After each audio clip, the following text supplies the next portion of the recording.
Good morning, good afternoon and good evening, जो भी मुझे जब भी सुन रहा है उसके अकॉर्डिंग। तो बच्चे आज हम लोग अपने लेक्चर नंबर 7 पे आ चुके हैं और हम लोग पढ़ लेते हैं पार्टनरशिप अकाउंट्स के बारे में। तो बच्चे आज हम लोग बहुत सारे क्वेश्चंस प्रैक्टिस करने जा रहे हैं, तो आप लोग अपना क्वेश्चन बैंक ओपन कर लीजिएगा। और अब हम लोग करने जा रहे हैं क्वेश्चन नंबर 2। तो क्वेश्चन नंबर 2 में मेरे को क्या दे रखा हुआ है, A, B and C are in partnership sharing profits and losses in the ratio of 5:3:2. The balance sheet of the firm on 31st December 2014 was as follows. तो liability side में मेरे को दे रखा हुआ है capital accounts A, B and C 50,000, 40,000 and 30,000 rupees. Bank loan 40,000 rupees. Trade payables 30,000 rupees. सन्डी fixed assets 80,000 rupees. Inventories 50,000 rupees. Trade receivables 30,000 rupees. Joint life policy 20,000 rupees. Bank 10,000 rupees. तो बच्चे मेरे को ज्वाइंट लाइफ पॉलिसी दे रखी हुई है, तो joint life policy हम लोग एज एन एसेट शो कर रहे हैं। तो ये मेरा सेकंड वाला मेथड है यहाँ पे, क्योंकि भाई ज्वाइंट लाइफ पॉलिसी अगर रिजर्व हमारा यहाँ पे आ रहा होता तो ये मेरा थर्ड मेथड होता, और फर्स्ट मेथड में बच्चे ज्वाइंट लाइफ पॉलिसी हमारे एसेट साइड पे आती नहीं है। तो इसका मतलब ये क्या है कि ये मेरा सेकंड वाला मेथड है जिसमें हम लोग ज्वाइंट लाइफ पॉलिसी को एज एन एसेट ट्रीट करते हैं। फिर दे रखा हुआ है on 1st January 2015 A wants to retire, B and C agreed to continue at 2:1. Joint life policy was taken on 1st January 2009 for rupees 1 lakh. तो 1 lakh rupees क्या हो गई, मैच्योरिटी वैल्यू हो गई, सम अश्योर्ड हो गया। And its surrender value as on 31st December 2014 was rupees 25,000. For the purpose of A's retirement, goodwill was raised for 1 lakh. Sundry fixed assets was revalued for 1,10,000. But B and C did not prefer to show such increase in assets in the balance sheet. Also, they agreed to bring necessary cash to discharge 50% of the A's claim, to make the bank balance rupees 25,000 and to make their capital proportionate. Pass necessary journal entries. तो बच्चे यहाँ पे मेरे 3 partners हैं A, B and C, जिनका profit sharing ratio दे रखा है 5:3:2.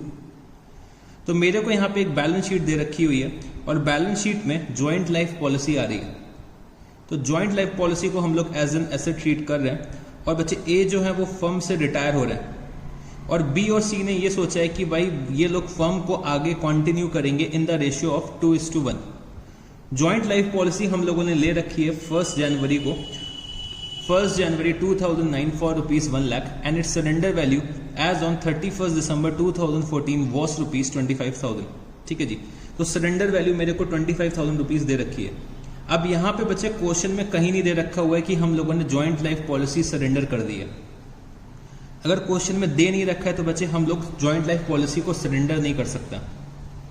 तो यहाँ पे बी और सी ए को पेमेंट करेंगे जितना भी ए का सरेंडर वैल्यू में शेयर बनेगा। बच्चे क्वेश्चन में ये नहीं दे रखा है कि हम लोग ज्वाइंट लाइफ पॉलिसी सरेंडर कर रहे हैं, तो अगर दे नहीं रखा है तो हम लोग ये अज्यूम नहीं कर सकते कि भाई हम लोगों ने ज्वाइंट लाइफ पॉलिसी सरेंडर करी है। तो यहाँ पे बी और सी ए का शेयर कैलकुलेट करेंगे सरेंडर वैल्यू में, और बी और सी इन द गेनिंग रेशियो पे कर देंगे ए को। ठीक है जी। फिर बच्चे गुडविल को रेस करना है फॉर रुपीज 1 लाख। तो भाई गुडविल का जो वैल्यूएशन निकल के आया है वो कितना आ रहा है, 1 लाख रुपीस आ रहा है, और फिक्स्ड एसेट्स को हम लोगों ने रीवैल्यू करा है 1,10,000 रुपीज पे। ठीक है जी। फिर बी और सी ने ये सोचा कि भाई जो रीवैल्यूएशन हो रहा है वो हम लोग अपने बैलेंस शीट में नहीं दिखाएंगे। तो जो भी रीवैल्यूएशन है वो हम लोग अपने बैलेंस शीट में नहीं दिखाएंगे। तो याद करो हम लोग एक अकाउंट यूज करते थे जिसका नाम था मेमोरेंडम रीवैल्यूएशन अकाउंट। तो मेमोरेंडम रीवैल्यूएशन अकाउंट के थ्रू हम लोग क्या करते थे, प्रॉफिट या लॉस निकालते थे, और फिर बच्चे जो भी रिटायरिंग पार्टनर होगा उसका शेयर कैलकुलेट करते थे, और रिटायरिंग पार्टनर को कौन पे कर देगा, जो भी मेरे गेनिंग पार्टनर्स होंगे इन देयर गेनिंग रेशियो पे कर देंगे। ठीक है जी। और यहाँ पे मेरे को कैपिटल एडजस्टमेंट भी दे रखी है कि भाई हमें एक कैपिटल एडजस्टमेंट करनी है जिसमें हमारा बैंक बैलेंस 25,000 रुपीज हो जाए और 50% ऑफ एज क्लेम डिस्चार्ज हो जाए। तो ये मेरे को क्वेश्चन में दे रखा है, और मेरे को सिर्फ और सिर्फ नेसेसरी जर्नल एंट्रीज पास करनी है। तो चलो क्वेश्चन नंबर 2 को हम लोग स्टार्ट करते हैं। तो मेरे को यहाँ पे एक मेमोरेंडम रीवैल्यूएशन अकाउंट बनाना पड़ेगा जिससे कि हम लोग प्रॉफिट या लॉस असर्टेन कर सके ऑन रीवैल्यूएशन। तो मैंने यहाँ पे क्या बनाया, memorandum revaluation account. Memorandum revaluation account आप लोग बना लो। तो ये बच्चे वर्किंग नोट का पार्ट होगा, ये मेरा मेन सॉल्यूशन का पार्ट नहीं होगा। तो बच्चे बस 4 लाइन का मेमोरेंडम रीवैल्यूएशन अकाउंट बना लो, इतने में हमारा काम चल जाएगा। तो यहाँ पे दे रखा है कि भाई sundry fixed assets was revalued for ₹1,10,000। तो बच्चे सन्ड्री फिक्स्ड एसेट्स मेरे बैलेंस शीट पे आ रहा है 80,000 रुपीज़ पे। तो हम लोगों ने सन्ड्री फिक्स्ड एसेट्स की वैल्यू इंक्रीज करी है बाय 30,000 रुपीज़। तो मैंने यहाँ पे क्या लिखा, बाय सन्ड्री फिक्स्ड एसेट्स। तो 1,10,000 माइनस 80,000 रुपीज़, ये कितना हो जाएगा 30,000 रुपीज़ से हम लोगों ने सन्ड्री फिक्स्ड एसेट्स की वैल्यू इंक्रीज करी है। फिर बच्चे जॉइंट लाइफ पॉलिसी की वैल्यू मेरे बैलेंस शीट पे आ रही है 20,000 रुपीज़, बट सरेंडर वैल्यू कितनी है 25,000 रुपीज़। तो जॉइंट लाइफ पॉलिसी की जो वैल्यू है वो बच्चे 5,000 रुपये से इंक्रीज हो रही है। तो सरेंडर वैल्यू मेरी 5,000 रुपये से इंक्रीज हो रही है, क्योंकि हम लोग बैलेंस शीट में जो जॉइंट लाइफ पॉलिसी दिखा रहे होंगे वो सरेंडर वैल्यू पे दिखा रहे होंगे। तो ये मेरी लास्ट सरेंडर वैल्यू होगी, और जो मेरी न्यू सरेंडर वैल्यू आई है वो कितनी है 25,000 रुपीज़। तो जॉइंट लाइफ पॉलिसी की वैल्यू इंक्रीज हो रही है, तो मैंने यहाँ पे रीवैल्यूएशन अकाउंट में शो कर दिया कि भाई जॉइंट लाइफ पॉलिसी अकाउंट। तो 5,000 रुपये से वैल्यू इंक्रीज हो गई है। तो मेरा प्रॉफिट निकल के आ रहा है रीवैल्यूएशन पे। तो प्रॉफिट कितना आ जाएगा, तो मैंने यहाँ पे लिखा टू प्रॉफिट ऑन रीवैल्यूएशन। तो रीवैल्यूएशन से रिलेटेड मेरे को 2 एडजस्टमेंट दे रखी थी। तो मैंने यहाँ पे क्या लिखा, to profit on revaluation 35,000 rupees. Profit on revaluation कितना आ गया 35,000 रुपीज़। ठीक है जी। अब मेरे को यहाँ पे ए का शेयर निकालना है। तो A share is equal to 35,000 into, बच्चे ए का प्रॉफिट शेयरिंग रेशियो क्या है 5/10। तो ए का प्रॉफिट शेयरिंग रेशियो कितना दे रखा है 5/10। तो 35,000 इंटू 5/10 कितना हो जाएगा 17,500 रुपीज़। तो ए का शेयर निकल के यहाँ पे आ जाएगा जो भी रिवैल्यूएशन प्रॉफिट है। तो रिवैल्यूएशन प्रॉफिट में ए का शेयर 17,500 रुपीज़ आ रहा है। तो ये बच्चे बी और सी पे करेंगे इन देयर गेनिंग रेशियो, क्योंकि मेरे को यहाँ पे रीवैल्यूएशन का इफेक्ट अपने एसेट्स पे नहीं दिखाना है। क्वेश्चन में मेरे को दे रखा है कि भाई हम लोग रीवैल्यूएशन करना भी चाहते हैं और साथ में ही अपने एसेट्स और लाइबिलिटीज की वैल्यू को चेंज नहीं करना चाहते हैं। तो मैंने यहाँ पे क्या करा, मेमोरेंडम रीवैल्यूएशन अकाउंट यूज करा और यहाँ पे ए का शेयर निकाल लिया। तो ए का शेयर आ रहा है 17,500। अब बच्चे मेरे को यहाँ पे क्या जरूरत पड़ेगी, तो मैंने ये वर्किंग नोट नंबर ए लिखा। अब हम लोग जा रहे हैं वर्किंग नोट नंबर बी में। तो अब मेरे को गेन और सैक्रिफाइस कैलकुलेट करना पड़ेगा। तो calculation of gain oblique sacrifice, calculation of gain oblique sacrifice. तो मेरे 3 पार्टनर्स हैं ए, बी एंड सी। तो इनका न्यू प्रॉफिट शेयरिंग रेशियो क्या है 0, 2/3, 1/3। इनका ओल्ड प्रॉफिट शेयरिंग रेशियो कितना है 5/10, 3/10 और बचे 2/10। तो ए यहाँ पे सेक्रीफाइस कर रहे हैं -5/10। बी बचे यहाँ पे एलसीएम आ जाएगा 30। तो अगर हम लोग एलसीएम 30 लेते हैं तो ये कितना हो जाएगा 20 -9, तो ये हो जाएगा 11/30। फिर यहाँ पे अगर हम लोग एलसीएम लेते हैं तो ये आ जाएगा 30, तो 10 -6 ये कितना हो जाएगा 4/30। तो अगर हम लोग इसको भी कैलकुलेट कर लेते हैं, सेम टर्म्स में लेकर आते हैं, तो ये कितना हो जाएगा -15/30। तो बच्चे बी और सी गेन कर रहे हैं इन द रेशियो ऑफ 11:4। ठीक है जी। तो चलो हम लोग गुडविल का भी शेयर निकाल लेते हैं ए का। तो अगर हम लोग गुडविल का शेयर निकालते हैं तो calculation of share of goodwill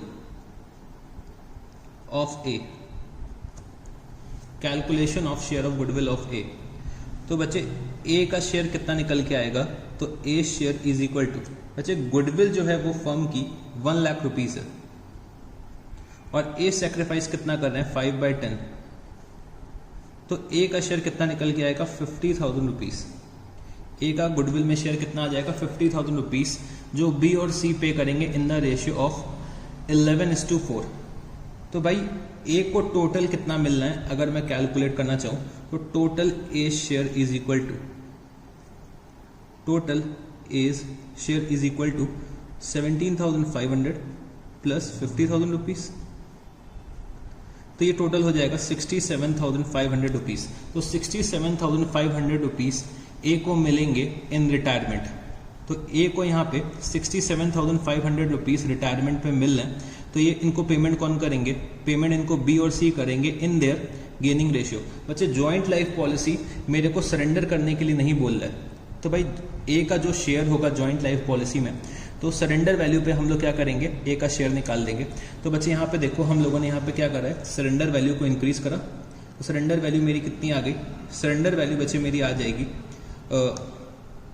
यहाँ पे अगर हम लोग वैल्यू इंक्रीज करते हैं तो भाई 5,000 रुपये से मेरी वैल्यू इंक्रीज हो रही है। ठीक है जी, 5,000 से मेरी वैल्यू इंक्रीज हो रही है, तो ए का यहाँ पे शेयर निकल के आ जाएगा। अब बच्चे समझने की कोशिश करना, जॉइंट लाइफ पॉलिसी को अगर हम लोग सरेंडर नहीं कर रहे हैं और हम लोग अपने बुक्स ऑफ अकाउंट्स में एज एन एसेट शो कर रहे हैं, तो याद करो हम लोगों ने सेकंड मेथड में पढ़ा था कि जो भी मेरे को गेन होगा वो हम लोग डिस्ट्रीब्यूट करेंगे। याद करो जब हम लोगों ने जॉइंट लाइफ पॉलिसी का एक अकाउंट बनाया था, तो जैसे कि यहाँ पे मेरी सरेंडर वैल्यू आ रही है 20,000 रुपीज़, फिर बच्चे 5,000 रुपये से मैंने ये इंक्रीज कर दी, तो ये कितना हो गया टोटल? 25,000 रुपीज़। तो भाई गेन जो भी हुआ जॉइंट लाइफ पॉलिसी की सरेंडर वैल्यू पे, उसको यहाँ पे मैंने क्या करा? ए को दे दिया, ए को एट्रीब्यूट कर दिया, ए को अपोर्शन कर दिया, 5,000 रुपये का गेन। बट बच्चे आप समझने की कोशिश करो, अगर हमने यहाँ पे जॉइंट लाइफ पॉलिसी सरेंडर करी होती तो मेरे को 25,000 रुपये मिलता। अगर 25,000 रुपये मिलता तो भाई ना ही कोई गेन आ रहा है ना ही कोई लॉस आ रहा है, मतलब debit is equal to credit. तो यहाँ पे हम लोग कुछ भी डिस्ट्रीब्यूट नहीं कर रहे होते अदर देन गेन।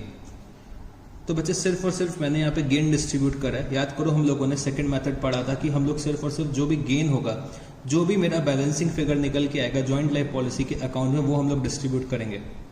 बट यहाँ पे हम लोग जॉइंट लाइफ पॉलिसी सरेंडर ही नहीं कर रहे हैं, तो हम लोगों ने यहाँ पे गेन को एलोकेट कर दिया। अगर मान लो हम लोग सरेंडर कर रहे होते तो बच्चे मेरे को 25,000 रुपये तो मिलता, तो मैं कुछ भी डिस्ट्रीब्यूट नहीं करता, बस ये 5,000 रुपये डिस्ट्रीब्यूट करता जो मेरा गेन होता। ठीक है जी, तो ये हम लोगों ने ए का शेयर निकाल लिया रिवैल्यूएशन में, ए का शेयर निकाल लिया गुडविल में, तो टोटल ए का शेयर आ गया 67,500। तो चलो अब हम लोग जर्नल एंट्रीज पास करते हैं।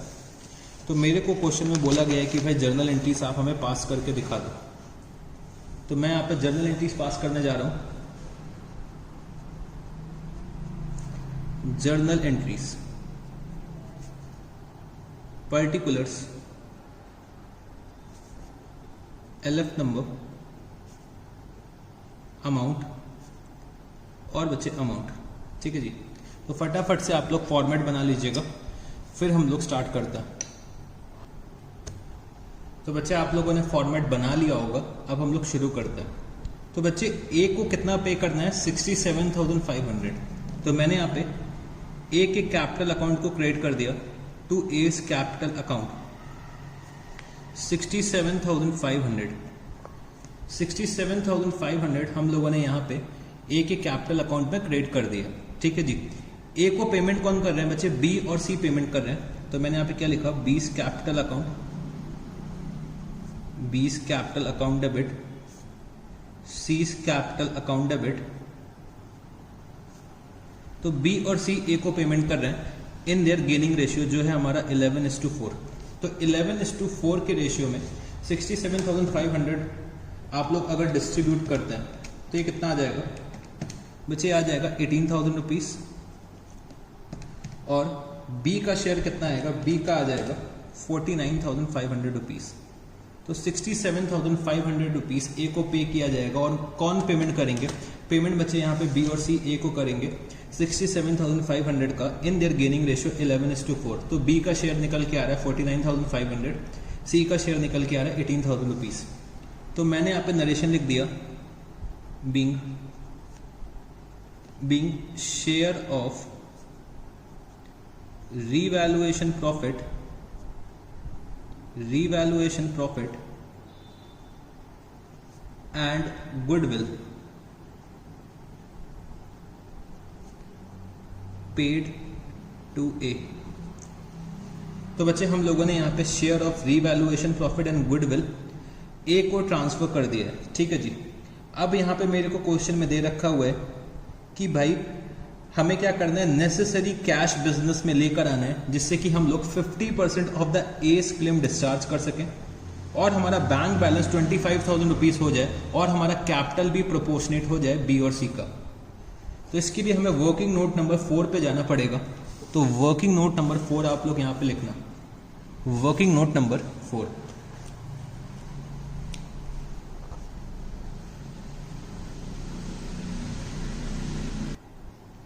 तो मैंने यहां पे क्या लिखा,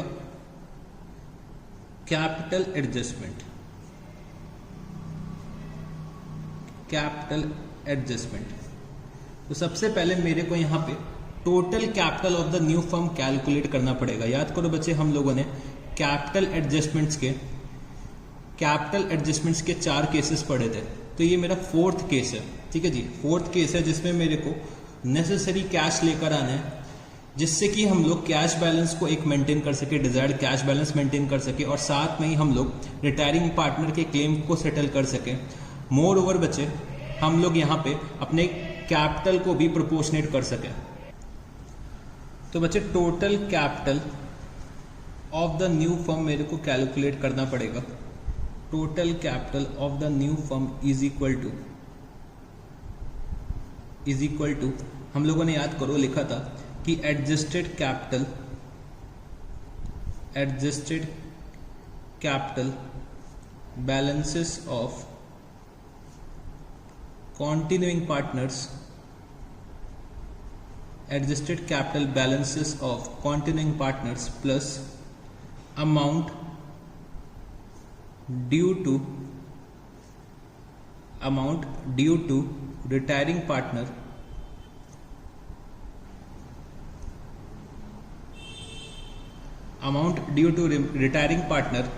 plus desired bank balance minus existing bank balance. तो बच्चे मेरे को total capital of the new firm calculate करना है। तो adjusted capital balances of continuing partners मेरे को चाहिए होंगे। अमाउंट कितना हमें पे करना है रिटायरिंग पार्टनर को, ये मेरे को चाहिए होगा। डिजायर्ड बैंक बैलेंस चाहिए होगा और एग्जिस्टिंग बैंक बैलेंस भी चाहिए होगा। तब मैं अपना total capital of the new firm calculate कर पाऊंगा, ठीक है जी। तो मेरे को यहाँ पे एडजस्टेड कैपिटल बैलेंसेस का कैलकुलेशन करना पड़ेगा। तो एडजस्टेड कैपिटल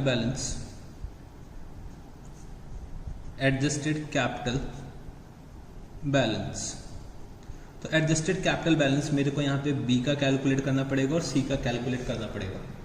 बच्चे बी और सी के कैपिटल बैलेंसेस मेरे को यहाँ पे दे रखे हुए हैं 40,000 रुपीज एंड 30,000 रुपीज, ठीक है जी।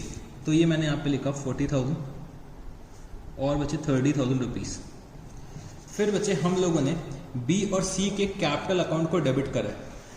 तो बी और सी के कैपिटल अकाउंट को मैंने डेबिट कितने से करा है, 49,500 और बचे 18,000 रुपीज।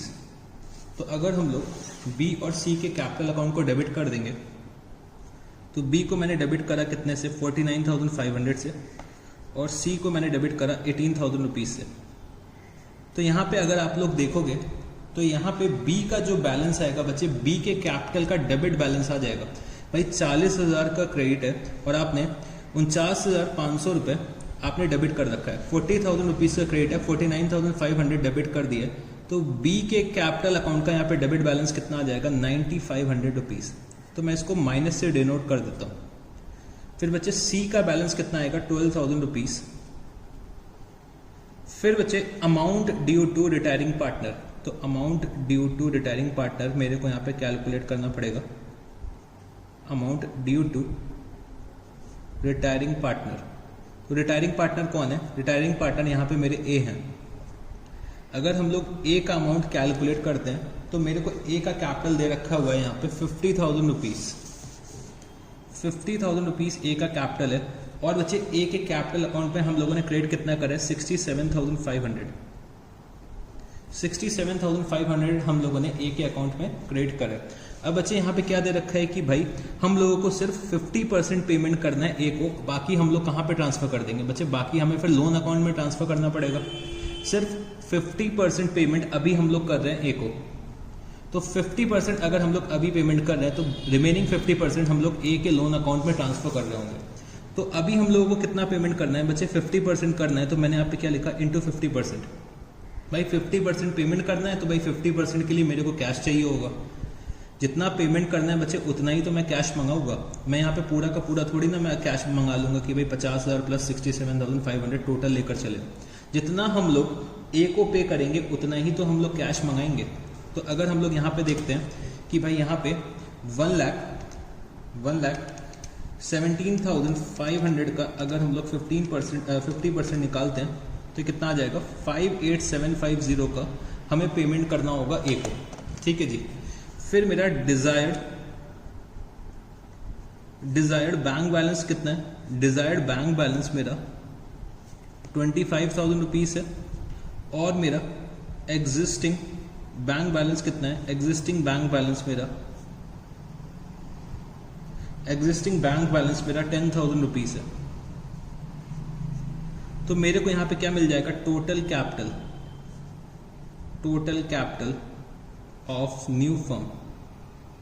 तो अगर हम लोग इसको कैलकुलेट करते हैं तो कितना आ जाएगा ये, तो total capital of the new firm आ जाएगा बच्चे 76,250। 76,250 मेरा total capital of the new firm आ जाएगा, जो मैं डिस्ट्रीब्यूट कर दूंगा बी एंड सी में in their profit sharing ratio. तो इनका प्रॉफिट शेयरिंग रेशियो कितना है, 2/3 और बचे 1/3। तो मैंने यहाँ पे क्या लिखा, capital in the new firm, capital in the new firm. तो बचे 76,250 का अगर मैं 2/3 कैलकुलेट करता हूं तो 2/3 मेरा आ जाएगा 50,833 और बचे 1/3 आ जाएगा 25,417। और इन लोगों के एडजस्टेड कैपिटल बैलेंस कितने हैं, एडजस्टेड कैपिटल बैलेंस जो अभी अभी मैंने कैलकुलेट करे, तो एडजस्टेड कैपिटल बैलेंस इनके हैं बच्चे, बी का है डेबिट का 9,500 मतलब -9,500। तो मैंने यहाँ पे क्या लिखा कि भाई 9,500 डेबिट है बी का, और सी का यहाँ पे क्रेडिट है 12,000 रुपीज। तो बी अपने घर से कितना लेकर आएंगे, 50,833 प्लस 9,500। बी अपने घर से 60,333 लेकर आएंगे। बच्चे सी का कैपिटल होना चाहिए 25,417, बट है कितना, 12,000 रुपीज। तो सी अपने घर से 13,417 लेकर आएंगे। दोनों के ही कैपिटल क्या है, शॉर्ट है। तो दोनों अपने घर से पैसे लेकर आएंगे। तो बी 60,333 लेकर आएंगे और सी यहाँ पे 13,417 लेकर आएंगे। तो चलो मैं यहाँ पे एंट्री पास कर देता हूँ, bank account debit to B's capital account to C's capital account. तो बी लेकर आ रहे हैं 60,333 और सी लेकर आ रहे हैं 13,417। तो टोटल ये लोग कितना लेकर आ रहे हैं, टोटल बच्चे ये लोग लेकर आ रहे हैं 73,750 रुपीज। तो मैंने यहाँ पे नरेशन क्या लिख दिया, being cash brought by continuing partners। ठीक है जी। अब मैं यहाँ पे ए के अमाउंट को पे कर दूंगा, मतलब ए का जो भी क्लेम निकलेगा, ए का क्लेम कितना निकल रहा था, 50% क्लेम निकल रहा था, वो मैं पे कर दूंगा और रिमेनिंग 50% मैं ए के लोन अकाउंट में ट्रांसफर कर दूंगा। तो मैंने यहाँ पे क्या लिखा, A's capital account debit to bank account और बचे रिमेनिंग अमाउंट जो बचेगा वो हम लोग ए के लोन अकाउंट में ट्रांसफर कर देंगे। तो ए का बैलेंस कितना निकल रहा है, ए का बैलेंस निकल रहा है 1,17,500 रुपीज। हम लोग ए को पे कितना कर देंगे बच्चे, 50% पे कर देंगे, मतलब 58,750। और जो रिमेनिंग बचेगा वो हम लोग कहाँ पे ट्रांसफर कर देंगे, ए के लोन अकाउंट में ट्रांसफर कर देंगे। तो 58,750 मैंने ए के लोन अकाउंट में ट्रांसफर कर दिया और मैंने यहाँ पे नरेशन क्या लिख दिया, being 50% settlement of A's claim and remaining transferred to his loan account, तो बच्चे यहाँ पे हम लोगों ने क्वेश्चन नंबर सेकंड कंप्लीट कर लिया है। तो क्वेश्चन नंबर सेकंड बच्चे काफ़ी अच्छा क्वेश्चन था और ये इंस्टीट्यूट के स्टडी मटेरियल का क्वेश्चन है, तो ये क्वेश्चन काफ़ी इंपॉर्टेंट है, ठीक है जी। तो इस क्वेश्चन में बच्चे हम लोगों को मेमोरेंडम रीवैल्यूएशन अकाउंट बनाना पड़ गया, फिर बच्चे जॉइंट लाइफ पॉलिसी के बारे में भी दे रखा था, फिर इस क्वेश्चन में कैपिटल एडजस्टमेंट भी थी। तो ये क्वेश्चन काफ़ी अच्छा था, तो ऐसा क्वेश्चन हम लोग उम्मीद कर सकते हैं कि भाई एग्जाम में आ सकता है। तो क्वेश्चन नंबर 2 आप लोग बहुत अच्छे से रिवाइज करिएगा, एक बार खुद से भी ट्राई करिएगा, ठीक है जी। तो क्वेश्चन नंबर 2 के बाद अब हम लोग चलते हैं अपने नेक्स्ट क्वेश्चन पे। तो आप लोग अब ओपन करिएगा क्वेश्चन नंबर, तो बच्चे क्वेश्चन नंबर थर्ड में मेरे को क्या दे रखा हुआ है, A, B and C were partners of a firm sharing profit and losses in the ratio of 3:4:3. The balance sheet of the firm as at 31st March 2018 was as under.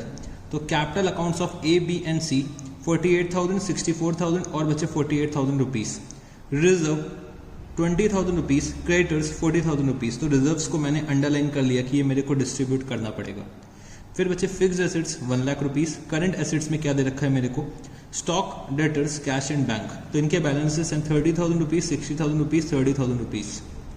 The firm had taken a joint life policy for rupees 1 lakh.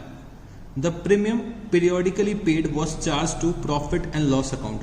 तो बच्चे यहाँ पे हम लोग method number 1 use कर रहे हैं, जिसमें हम लोग प्रीमियम को एज एन एक्सपेंस ट्रीट करते हैं, हम लोग प्रॉफिट एंड लॉस अकाउंट में राइट ऑफ कर देते हैं। तो फर्म ने 1 लाख रुपए की जॉइंट लाइफ पॉलिसी ले रखी है। Partner she died on 30th September 2018. It was agreed between the surviving partners and the legal representatives of C that goodwill of the firm will be taken at rupees 60,000. Fixed assets will be written down by rupees 20,000. In lieu of profits, she should be paid 25% per annum on his capital as on 31st March 2018. Policy money was received and the legal representatives या legal hires were paid off. The profits for the year ended 31st March 2019 after charging depreciation of rupees 10,000. Depreciation up to 30th September was agreed to be rupees 6,000. Were rupees 48,000. Partners drawings account showed balances as under. Rupees 18,000 drawn evenly over the year. Rupees 24,000 drawn evenly over the year. फिर बचे C up to the date of death 20,000 rupees. तो बच्चे ये partners की drawings दे रखी हैं, तो ये पार्टनर ए हैं, ये पार्टनर बी हैं और ये पार्टनर सी हैं। थोड़ा सा मिस प्रिंटिंग है, तो ये तीनों पार्टनर्स की ड्राइंग्स दे रखी हुई हैं। तो सी की drawings up to the date of death कितनी है, 20,000 rupees. On the basis of the above figures please indicate the entitlement of the legal heirs of C assuming that they had not been paid anything other than the share in the joint life policy. तो बच्चे यहाँ पे मेरे 3 partners हैं A, B and सी, जिनके profit sharing ratio मेरे को दे रखे हैं 3:4:3। तो मेरे को यहाँ पे बैलेंस शीट एक दे रखी हुई है, बैलेंस शीट में रिजर्व आ रहा है, तो ये मेरे को डिस्ट्रीब्यूट करना पड़ेगा, ठीक है जी। फर्म ने एक joint life policy 1 lakh rupees की ले रखी है, तो जो भी हम लोग प्रीमियम पे करते हैं बच्चे, प्रीमियम को हम लोग एज एन एक्सपेंस ट्रीट करते हैं और हम लोग प्रॉफिट एंड लॉस अकाउंट में ट्रांसफर कर देते हैं ईयर एंड में। तो ये मेरा मेथड नंबर 1 है जो हम लोगों ने पढ़ा था जॉइंट लाइफ पॉलिसी का। सी की डेथ हो जाती है 30th September 2018 को, और बच्चे एक एग्रीमेंट होता है हमारे सर्वाइविंग पार्टनर्स का, मतलब कॉन्टिन्यूइंग पार्टनर्स के बीच में एंड लीगल रिप्रेजेंटेटिव ऑफ सी के बीच में, कि भाई गुडविल हम लोग वैल्यू करेंगे 60,000 रुपीज़ पे, फिक्स एसेट्स का हम लोग रीवैल्यूएशन करेंगे और हम लोग फिक्स एसेट्स को राइट ऑफ कर देंगे 20,000 रुपीज़ से। फिर बच्चे इन लीव ऑफ प्रॉफिट, जैसे कि यहाँ पे सी की डेथ जो हो रही है वो बच्चे ड्यूरिंग द ईयर हो रही है, तो in lieu of profit C should be paid at the rate of 25% per annum on his capital as on 31st March 2018। तो बच्चे प्रॉफिट की जगह हम लोग इंटरेस्ट ऑन कैपिटल पे करेंगे। यहाँ पे जो भी सी का प्रॉफिट बनेगा, सी का प्रॉफिट जितना भी बनेगा बच्चे 1 अप्रैल से 30th September तक, तो हम लोग प्रॉफिट की जगह इंटरेस्ट ऑन कैपिटल पे करेंगे eight the rate of 25% per annum. फिर मेरे को ये दे रखा है कि भाई पॉलिसी मनी वॉज रिसीव्ड। भाई पॉलिसी यहाँ पे मैच्योर हो जाएगी अगर सी की डेथ हो जाती है, तो पॉलिसी मैच्योर हो जाएगी और मेरे को पॉलिसी मनी रिसीव हो जाएगा। और हम लोगों ने क्या करा, पॉलिसी का अमाउंट लीगल हायर्स को पे कर दिया। फिर ये दे रखा हुआ है कि भाई profits for the year ended 31 मार्च 2019 कितना है, 48,000 रुपीज आफ्टर चार्जिंग डेप्रिसिएशन। तो डेप्रिसिएशन मेरे को 10,000 रुपीज का दे रखा हुआ है। तो 10,000 रुपीज में बच्चे जो डेप्रिसिएशन 6,000 रुपए का है वो बच्चे अप टू 30 सितंबर है, तो रिमेनिंग 4,000 रुपीज मेरा 1 अक्टूबर से 31 मार्च 2019 तक का होगा। मेरे को पार्टनर्स की ड्रॉइंग्स दे रखी हुई हैं A, B and C, 18,000 rupees, 24,000 rupees और 20,000 rupees up to the date of death. तो बच्चे on the basis of above figures please integrate the entitlement of the legal heirs of C assuming that they had not been paid anything other than the share in the joint life policy. तो मेरे को यहां पे सी का share निकालना है, सी के legal heirs का शेयर निकालना है। अज्यूम हमें यह करना है कि भाई सी के लीगल हायर्स को other than the joint life policy का अमाउंट कुछ भी पे नहीं करा गया। ठीक है जी। तो चलो अब हम लोग क्वेश्चन नंबर 3 को सॉल्व करते हैं। तो क्वेश्चन नंबर 3 को सॉल्व करने के लिए बच्चे मेरे को यहाँ पे कैपिटल अकाउंट्स बनाने पड़ेंगे पार्टनर्स के। ठीक है जी। तो मैं यहाँ पे कैपिटल अकाउंट्स बनाने जा रहा हूँ। तो मैंने यहाँ पे क्या लिखा, कैपिटल अकाउंट। कैपिटल अकाउंट्स में अपने तीनों पार्टनर्स के बनाऊंगा, ए, बी एंड सी। बच्चे ए, बी एंड सी। तो फटाफट से फॉर्मेट आप लोग बना लीजिए, फिर हम लोग स्टार्ट करते हैं। तो आप लोगों ने फॉर्मेट बना लिए होंगे। तो सबसे पहले मैं यहाँ पे ओपनिंग बैलेंस लिख देता हूँ, by balance brought down. By balance brought down 48,000 rupees, 64,000 rupees और बच्चे 48,000 रुपीज। तो बच्चे अगर मैं अपने ऑर्डर के अकॉर्डिंग चलता हूँ तो सबसे पहले मेरे को रीवैल्यूएशन करना होता है। तो बच्चे रीवैल्यूएशन से रिलेटेड मेरे को सिर्फ और सिर्फ एक एडजस्टमेंट दे रखी है, तो इसीलिए मैं रीवैल्यूएशन अकाउंट नहीं बना रहा हूँ। Fixed assets will be written down by ₹20,000। तो बच्चे फिक्स्ड एसेट्स को मेरे को राइट ऑफ करना है 20,000 रुपीज से। तो अगर हम लोग फिक्स्ड एसेट्स को 20,000 रुपीज से राइट ऑफ करेंगे तो बच्चे मेरा रीवैल्यूएशन का लॉस अराइज होगा। बच्चे राइट ऑफ करेंगे तो हम लोग रीवैल्यूएशन अकाउंट को डेबिट करेंगे। तो रीवैल्यूएशन अकाउंट को डेबिट करेंगे तो मेरा जो बैलेंसिंग फिगर निकल के आएगा वो क्रेडिट साइड पे आएगा, तो वो मेरा रीवैल्यूएशन का लॉस होगा। तो मेरा रीवैल्यूएशन का लॉस कितना आ जाएगा, 20,000 रुपीज। तो डायरेक्टली हम लोग रीवैल्यूएशन का लॉस डिस्ट्रीब्यूट कर देते हैं। तो मैंने यहाँ पे क्या लिखा, टू रीवैल्यूएशन अकाउंट। तो मैंने यहाँ पे रीवैल्यूएशन अकाउंट नहीं बनाया।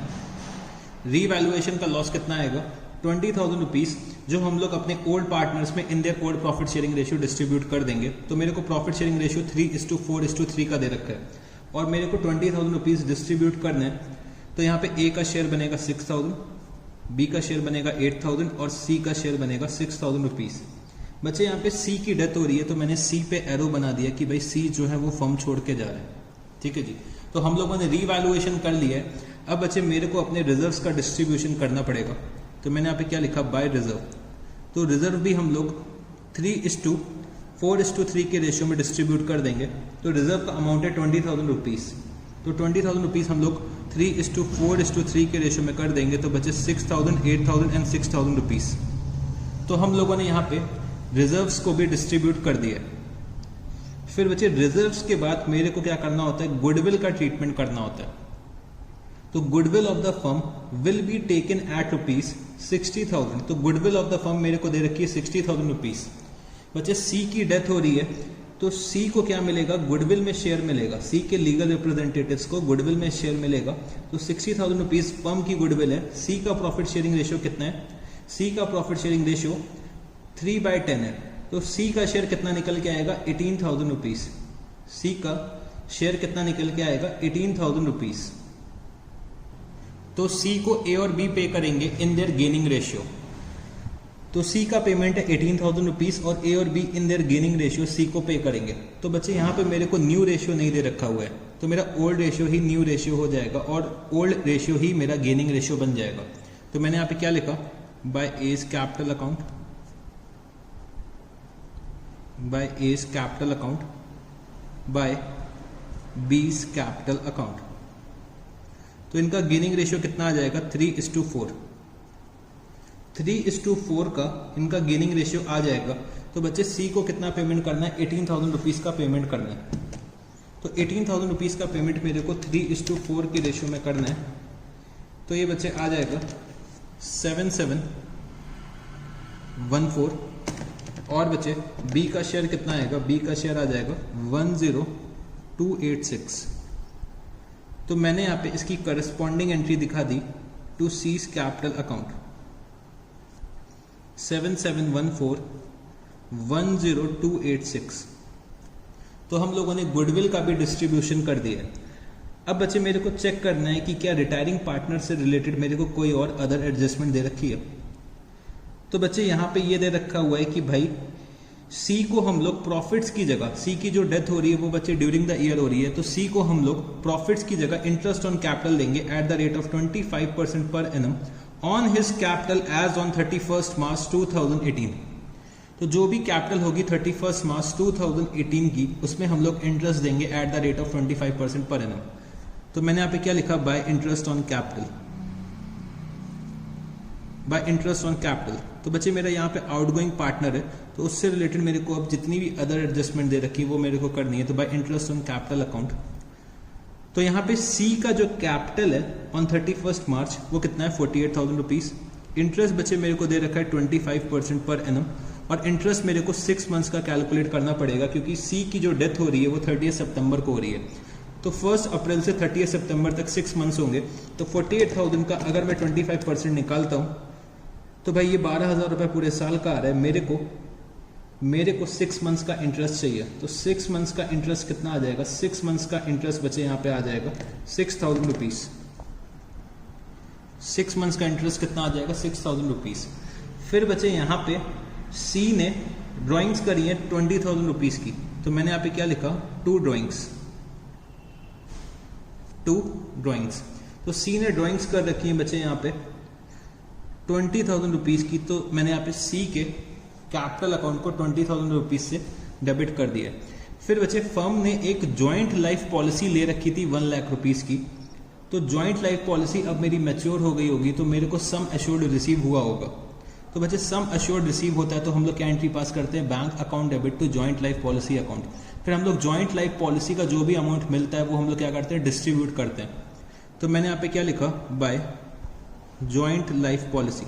तो ये बच्चे हम लोग ओल्ड रेशियो में डिस्ट्रीब्यूट कर देंगे। तो by joint life policy, by joint life policy account, by joint life policy account, ये हम लोग क्या करेंगे, यहाँ पे ओल्ड रेशियो में डिस्ट्रीब्यूट कर देंगे 1 लाख रुपीज। तो 3:4:3 के रेशियो में डिस्ट्रीब्यूट करना है। तो ये हो जाएगा 30,000 रुपीज, ये हो जाएगा 40,000 रुपीज, और ये हो जाएगा बच्चे 30,000 रुपीज। तो बच्चे हम लोगों ने यहाँ पे आउटगोइंग पार्टनर से रिलेटेड सारे एडजस्टमेंट्स कर लिए। ठीक है जी, आउटगोइंग पार्टनर से रिलेटेड हम लोगों ने यहाँ पे सारे एडजस्टमेंट्स कर लिए। तो मेरे को यहाँ पे ये दे रखा हुआ है कि भाई कितना अमाउंट हम लोगों को सी के लीगल हायर्स के अकाउंट में ट्रांसफर करना है, assuming that they had not been paid anything other than the share in the joint life policy. तो चलो हम लोग यहाँ पे कैलकुलेट करते हैं कि भाई सी के लीगल हायर्स का अमाउंट कितना निकल के आ रहा है। तो मैंने यहाँ पे क्या लिखा, to C's executor account, to C's executor account. तो अगर हम लोग क्रेडिट साइड का टोटल करते हैं तो क्रेडिट साइड का टोटल कितना आएगा,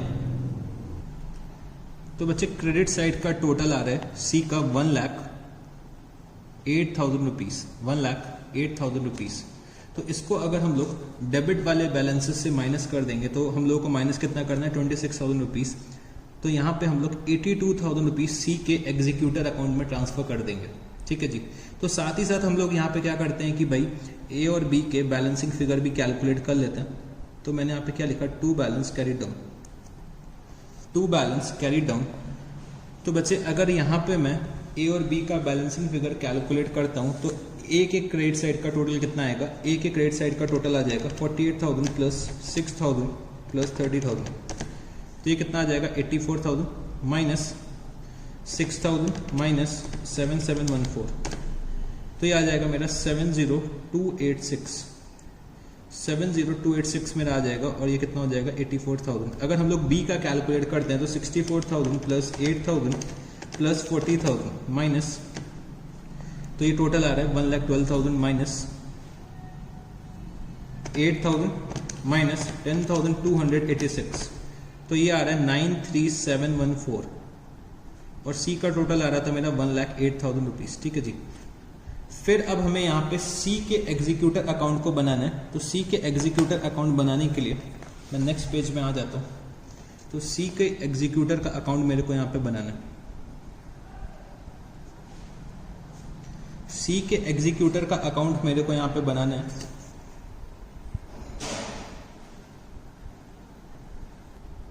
तो बच्चे सी के एग्जीक्यूटर के अकाउंट में हम लोगों ने ट्रांसफर करा था सी के कैपिटल अकाउंट से। कितना ट्रांसफर करा था? तो मैंने यहाँ पे लिखा बाय सीज कैपिटल अकाउंट। हम लोगों ने बच्चे ट्रांसफर करा था 82,000 रुपीज। और मेरे को क्वेश्चन में ये दे रखा हुआ है कि भाई legal heirs of C had not been paid anything other than the share in joint life policy. तो बच्चे जो भी शेयर था जॉइंट लाइफ पॉलिसी में उसका हम लोगों ने पेमेंट कर दिया था। तो मैंने यहाँ पे क्या लिखा? To bank account. तो सी का शेयर जॉइंट लाइफ पॉलिसी में कितना आ रहा था बच्चे? सी का शेयर आ रहा था 30,000 रुपीज। तो 30,000 रुपीज का हम लोगों ने पेमेंट कर दिया होगा। तो 30,000 रुपीज का हम लोगों ने पेमेंट कर दिया और बच्चे हम लोगों ने कोई और पेमेंट नहीं कर रखा है यहाँ पे। तो हम लोगों ने 30,000 रुपीज का पेमेंट कर दिया है। अब अमाउंट आउटस्टैंडिंग यहाँ पे कितना बचा है? अमाउंट आउटस्टैंडिंग मेरा यहाँ पे बचा है 52,000 रुपीज। 52,000 रुपीज। ठीक है जी। 52,000 रुपीज का यहाँ पे अमाउंट आउटस्टैंडिंग बचा है। अब बच्चे समझने की कोशिश करो, मेरे को यहाँ पे ड्यूरिंग द ईयर के प्रॉफिट दे रखे हुए हैं। तो ड्यूरिंग द ईयर के प्रॉफिट मेरे को इंटेंशनली दे रखे हैं कि मेरे को at the end of the year profit and loss appropriation account के थ्रू प्रॉफिट्स ट्रांसफर करने पड़े ए और बी के कैपिटल अकाउंट में। और यहाँ पे बच्चे section 37 of the Indian partnership act का भी मेरे को एप्लीकेशन करना पड़ेगा, क्योंकि अभी तक हम लोगों ने पूरा अमाउंट पे नहीं करा है। अगर पूरा अमाउंट नहीं पे करते हैं तो बच्चे दो चीजें अराइज होती हैं। तो लीगल हायर्स क्लेम कर सकते हैं interest at the rate of 6% per annum on the outstanding balance, या फिर share in profit which has been earn from the amount due to them. तो जो भी बेनिफिशियल होगा लीगल हायर्स क्लेम कर सकते हैं। तो यहाँ पे मेरे को सेक्शन 37 का एप्लीकेशन करना पड़ेगा। तो चलो हम लोग वर्किंग नोट पे आते हैं। तो यहाँ पे थोड़ा सा स्पेस छोड़ देना। सी का एग्जीक्यूटर अकाउंट अभी मेरे को आफ्टर डेथ बनाना पड़ेगा, मतलब ये तो डेथ के टाइम पे बनाया, अब at the end of the year मेरे को बनाना पड़ेगा। तो यहाँ पे थोड़ा सा स्पेस आप लोग छोड़ देना। फिर नीचे लिखना है यहाँ पे working note. Working note number 1। तो सबसे पहले बच्चे मेरे को यहाँ पे प्रॉफिट्स कैलकुलेट करने पड़ेंगे जो मेरे को डिस्ट्रीब्यूट करने पड़ेंगे। तो प्रॉफिट फॉर द ईयर मेरे को दे रखा है, profit for the year, profit for the year मेरे को दे रखा है 48,000 रुपीज। और बच्चे profit for the year after depreciation मेरे को दे रखा है। तो मैंने यहाँ पे क्या करा? डेप्रिसिएशन ऐड करा, क्योंकि बच्चे डेप्रिसिएशन है वो हम लोग इवनली चार्ज नहीं कर रहे हैं। बच्चे फर्स्ट 6 मंथ्स का डेप्रिसिएशन 6,000 रुपये है और नेक्स्ट 6 मंथ्स का डेप्रिसिएशन कितना है? 4,000 रुपीज है। तो मैंने डेप्रिसिएशन यहाँ पे ऐड करा, तो मेरे को प्रॉफिट बिफोर डेप्रिसिएशन कितना मिला? प्रॉफिट बिफोर डेप्रिसिएशन मिल गया 58,000 रुपीज। प्रॉफिट बिफोर डेप्रिसिएशन कितना मिल गया? 58,000 रुपीज। तो बच्चे अगर मैं यहाँ पे बोलता हूँ कि भाई profit for the first half year, first half year कितना होगा और profit for the second half year कितना होगा, ये क्या आप लोग मेरे को बता सकते हो? तो हम यहाँ पे ये अज्यूम करेंगे कि प्रॉफिट हम लोगों ने इवनली अर्न करा है। तो मतलब फर्स्ट हाफ ईयर में हम लोगों ने 29,000 रुपये का प्रॉफिट अर्न करा होगा और सेकेंड हाफ ईयर में भी हम लोगों ने 29,000 रुपये का प्रॉफिट अर्न करा होगा। तो मैंने यहाँ पे क्या लिखा? प्रॉफिट हम लोगों ने बिफोर डेप्रिसिएशन 29,000 रुपीज का दोनों ही हाफ ईयर्स में अर्न करा है। और मेरे को डेप्रिसिएशन कितना दे रखा हुआ है? डेप्रिसिएशन बच्चे फर्स्ट हाफ ईयर का 6,000 रुपीज दे रखा है और 4,000 रुपीज सेकेंड हाफ ईयर का दे रखा हुआ है। तो मतलब मेरा नेट प्रॉफिट कितना आ रहा है फर्स्ट हाफ ईयर का? 23,000 रुपीज। 29,000 माइनस 6,000 तो 23,000 रुपीज, और ये कितना आ जाएगा? 25,000 रुपीज। तो मेरे को profit for second half year मिल गया। Profit for second half year मेरे को कितना मिल गया? 25,000 रुपीज। तो यहाँ पे बच्चे मेरे को क्वेश्चन में क्या दे रखा था कि भाई जो भी फर्स्ट हाफ ईयर का प्रॉफिट होगा तो फर्स्ट हाफ ईयर के प्रॉफिट की जगह हम लोग इंटरेस्ट ऑन कैपिटल पे कर देंगे। तो फर्स्ट हाफ ईयर के प्रॉफिट की अभी मेरे को यहाँ पे जरूरत नहीं पड़ेगी। ठीक है जी। Profit for first half year की मेरे को यहाँ पे ज़रूरत नहीं पड़ेगी, क्योंकि फर्स्ट हाफ ईयर की जगह हम लोगों ने प्रॉफिट की जगह इंटरेस्ट ऑन कैपिटल पे कर दिया, बट सेकेंड हाफ ईयर की मेरे को यहाँ पे ज़रूरत पड़ेगी। तो अब मेरे को सेक्शन 37 का एप्लीकेशन करना है। तो section 37 of Indian partnership act में अप्लाई करने जा रहा हूं। तो सेक्शन 35 मेरा क्या बोलता है कि अमाउंट आउटस्टैंडिंग पे या तो interest at the rate of 6% per annum calculate कर लो, या फिर profits which has been earn from the amount due calculate कर लो। तो सबसे पहले हम लोग इंटरेस्ट कैलकुलेट करने जा रहे हैं। तो interest on amount outstanding is equal to, तो बच्चे यहाँ पे अमाउंट आउटस्टैंडिंग कितना है 52,000 रुपीज। इंटरेस्ट हम लोग 6% पर एनम का कैलकुलेट करेंगे और टाइम कितना है 6 मंथ्स का है। तो इंटरेस्ट का अमाउंट मेरा कितना आ जाएगा, इंटरेस्ट का अमाउंट अगर मैं यहाँ पे निकालता हूँ तो डायरेक्टली मैं 52,000 रुपीज़ का 3% अगर मैं कैलकुलेट करता हूँ तो इंटरेस्ट आ रहा है मेरा 1560 का। 1560 का मेरा यहाँ पे इंटरेस्ट आ रहा है। और बच्चे अगर हम लोग शेयर इन प्रॉफिट कैलकुलेट करते हैं तो शेयर इन प्रॉफिट कैलकुलेट करने के लिए पहले तो मेरे को प्रॉफिट मालूम होने चाहिए। तो मैंने 25,000 रुपये के प्रॉफिट्स कमाए हैं, मैंने यहाँ पे 25,000 रुपये के प्रॉफिट्स कमाए हैं, ठीक है जी।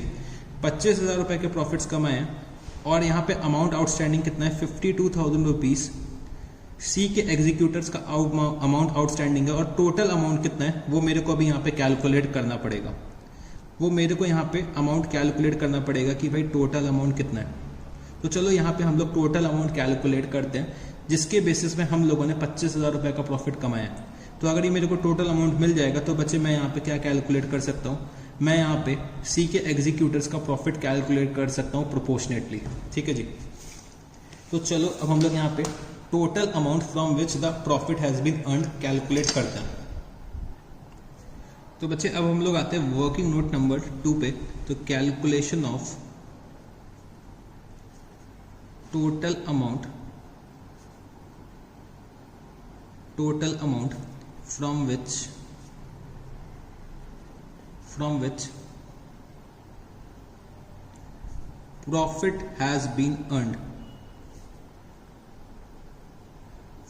profit has been earned, in second half year।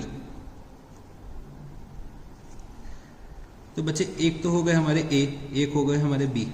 इनका बैलेंस कितना आ रहा था बच्चे, बैलेंस आ रहा था 70,286,93714। तो मैंने यहाँ पे लिख दिया इनका बैलेंस आ रहा था कैपिटल का 70,286 और बच्चे 93714, 70,286,93714। अब मेरे को यहाँ पे ए और बी की ड्राइंग्स दे रखी हुई हैं कि भाई ए ने ड्राइंग्स करी है 18,000 रुपीज़ की, बी ने ड्राइंग्स करी है 24,000 रुपीज़ की। और बच्चे ये लोग जो ड्राइंग्स कर रहे हैं वो इवनली ओवर द ईयर कर रहे हैं। तो बच्चे इन लोगों ने ड्राइंग्स करी हैं 18,000 और 24,000, ठीक है जी। तो मेरे को यहाँ पे ड्राइंग्स लेस करनी पड़ेंगी। ड्राइंग्स कितनी है 18,000 और बच्चे 24,000 रुपीज़। फिर इसमें हम लोग क्या ऐड कर देंगे, profit for first half year. तो profit for first half year कितना हमने कैलकुलेट करा था 23,000 रुपीज़, जो हम लोग डिस्ट्रीब्यूट कर देंगे इन द रेशियो ऑफ 3:4। तो अगर हम लोग 23,000 रुपीज़ को इन द रेशियो ऑफ 3:4 डिस्ट्रीब्यूट करते हैं तो ये आ जाएगा मेरा 9857 और बचे बी का शेयर आ जाएगा 13,142। तो ये मेरा अमाउंट निकल के आएगा जिसके बेसिस पे हम लोगों ने प्रॉफिट्स अर्न करें। तो ये मेरा अमाउंट कितना आ जाएगा 70,286 माइनस 18,000 प्लस 9857, तो ये हो जाएगा 62,143। और अगर हम लोग बी का कैलकुलेट करते हैं तो 93,714 माइनस 24,000 प्लस 13,142, तो ये तो हो गए ए और बी के अमाउंट 82856, ठीक है जी। 62,143 एंड 82856। तो मैंने यहाँ पे लिखा 62,143 प्लस 82856 प्लस 52,000 रुपीज़ जो सी के थे, मतलब सी के लीगल हायर्स के 52,000 रुपीज़ थे, तो वो भी मेरे को ऐड करना पड़ेगा। तो बच्चे इसको थोड़ा सा राउंड ऑफ कर लेना, ये 62144 होगा, ये डेसिमल की वजह से थोड़ा सा चेंज हो गया, तो ये करना 62144, ठीक है जी, ये 62144 होगा।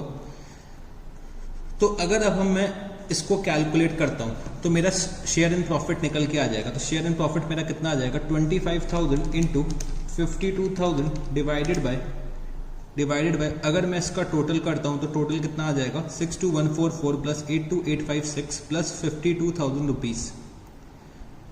तो ये बच्चे मेरा हो जाएगा, तो ये मेरा आएगा 1,97,000 रुपीज। तो 52,000 डिवाइडेड बाय 1,97,000 इंटू 25,000 रुपीज, तो ये मेरा कितना आ रहा है, ये मेरा बच्चे आ जाएगा 6599। तो मेरा शेयर इन प्रॉफिट कितना आ जाएगा, 6599। तो बच्चे जो भी इन दोनों में बेनिफिशियल होगा वो मैं ले लूँगा। तो मेरे के लिए बेनिफिशियल क्या है, 6599। तो मैं यहाँ पे क्या लिखूँगा, सी के एग्जीक्यूटर के अकाउंट में मैंने यहाँ पे क्या लिखा, बाय बैलेंस ब्रॉट डाउन,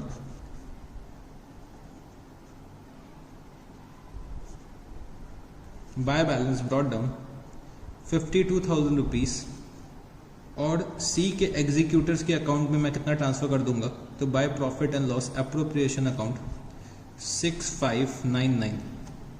तो total amount due to C's executor कितना निकल के आ जाएगा, तो टू बैलेंस कैरीड डाउन 58,599 58,599 मैं कहाँ पे ट्रांसफर कर दूंगा बच्चे, मतलब इतना अमाउंट आउटस्टैंडिंग निकल के आएगा 58,599 सीज एग्जीक्यूटर के लिए, मतलब हमें अभी सी के एग्जीक्यूटर को 58,599 पे करना है।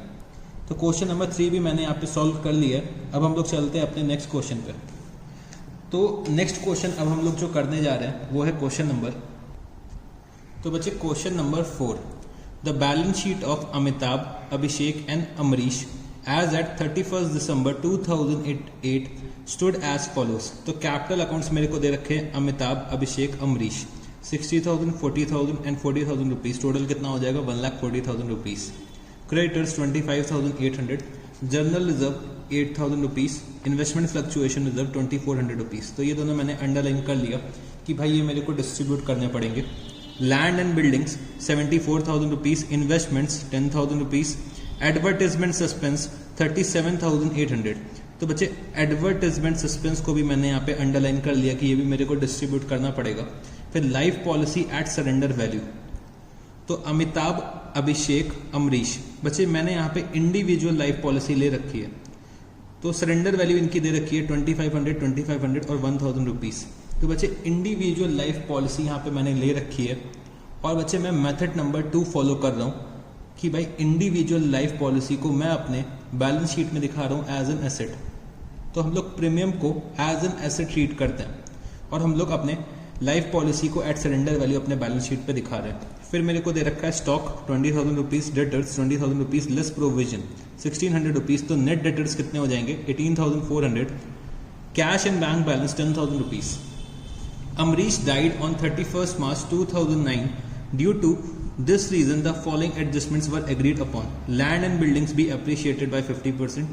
Investments be valued at 6% less than the cost.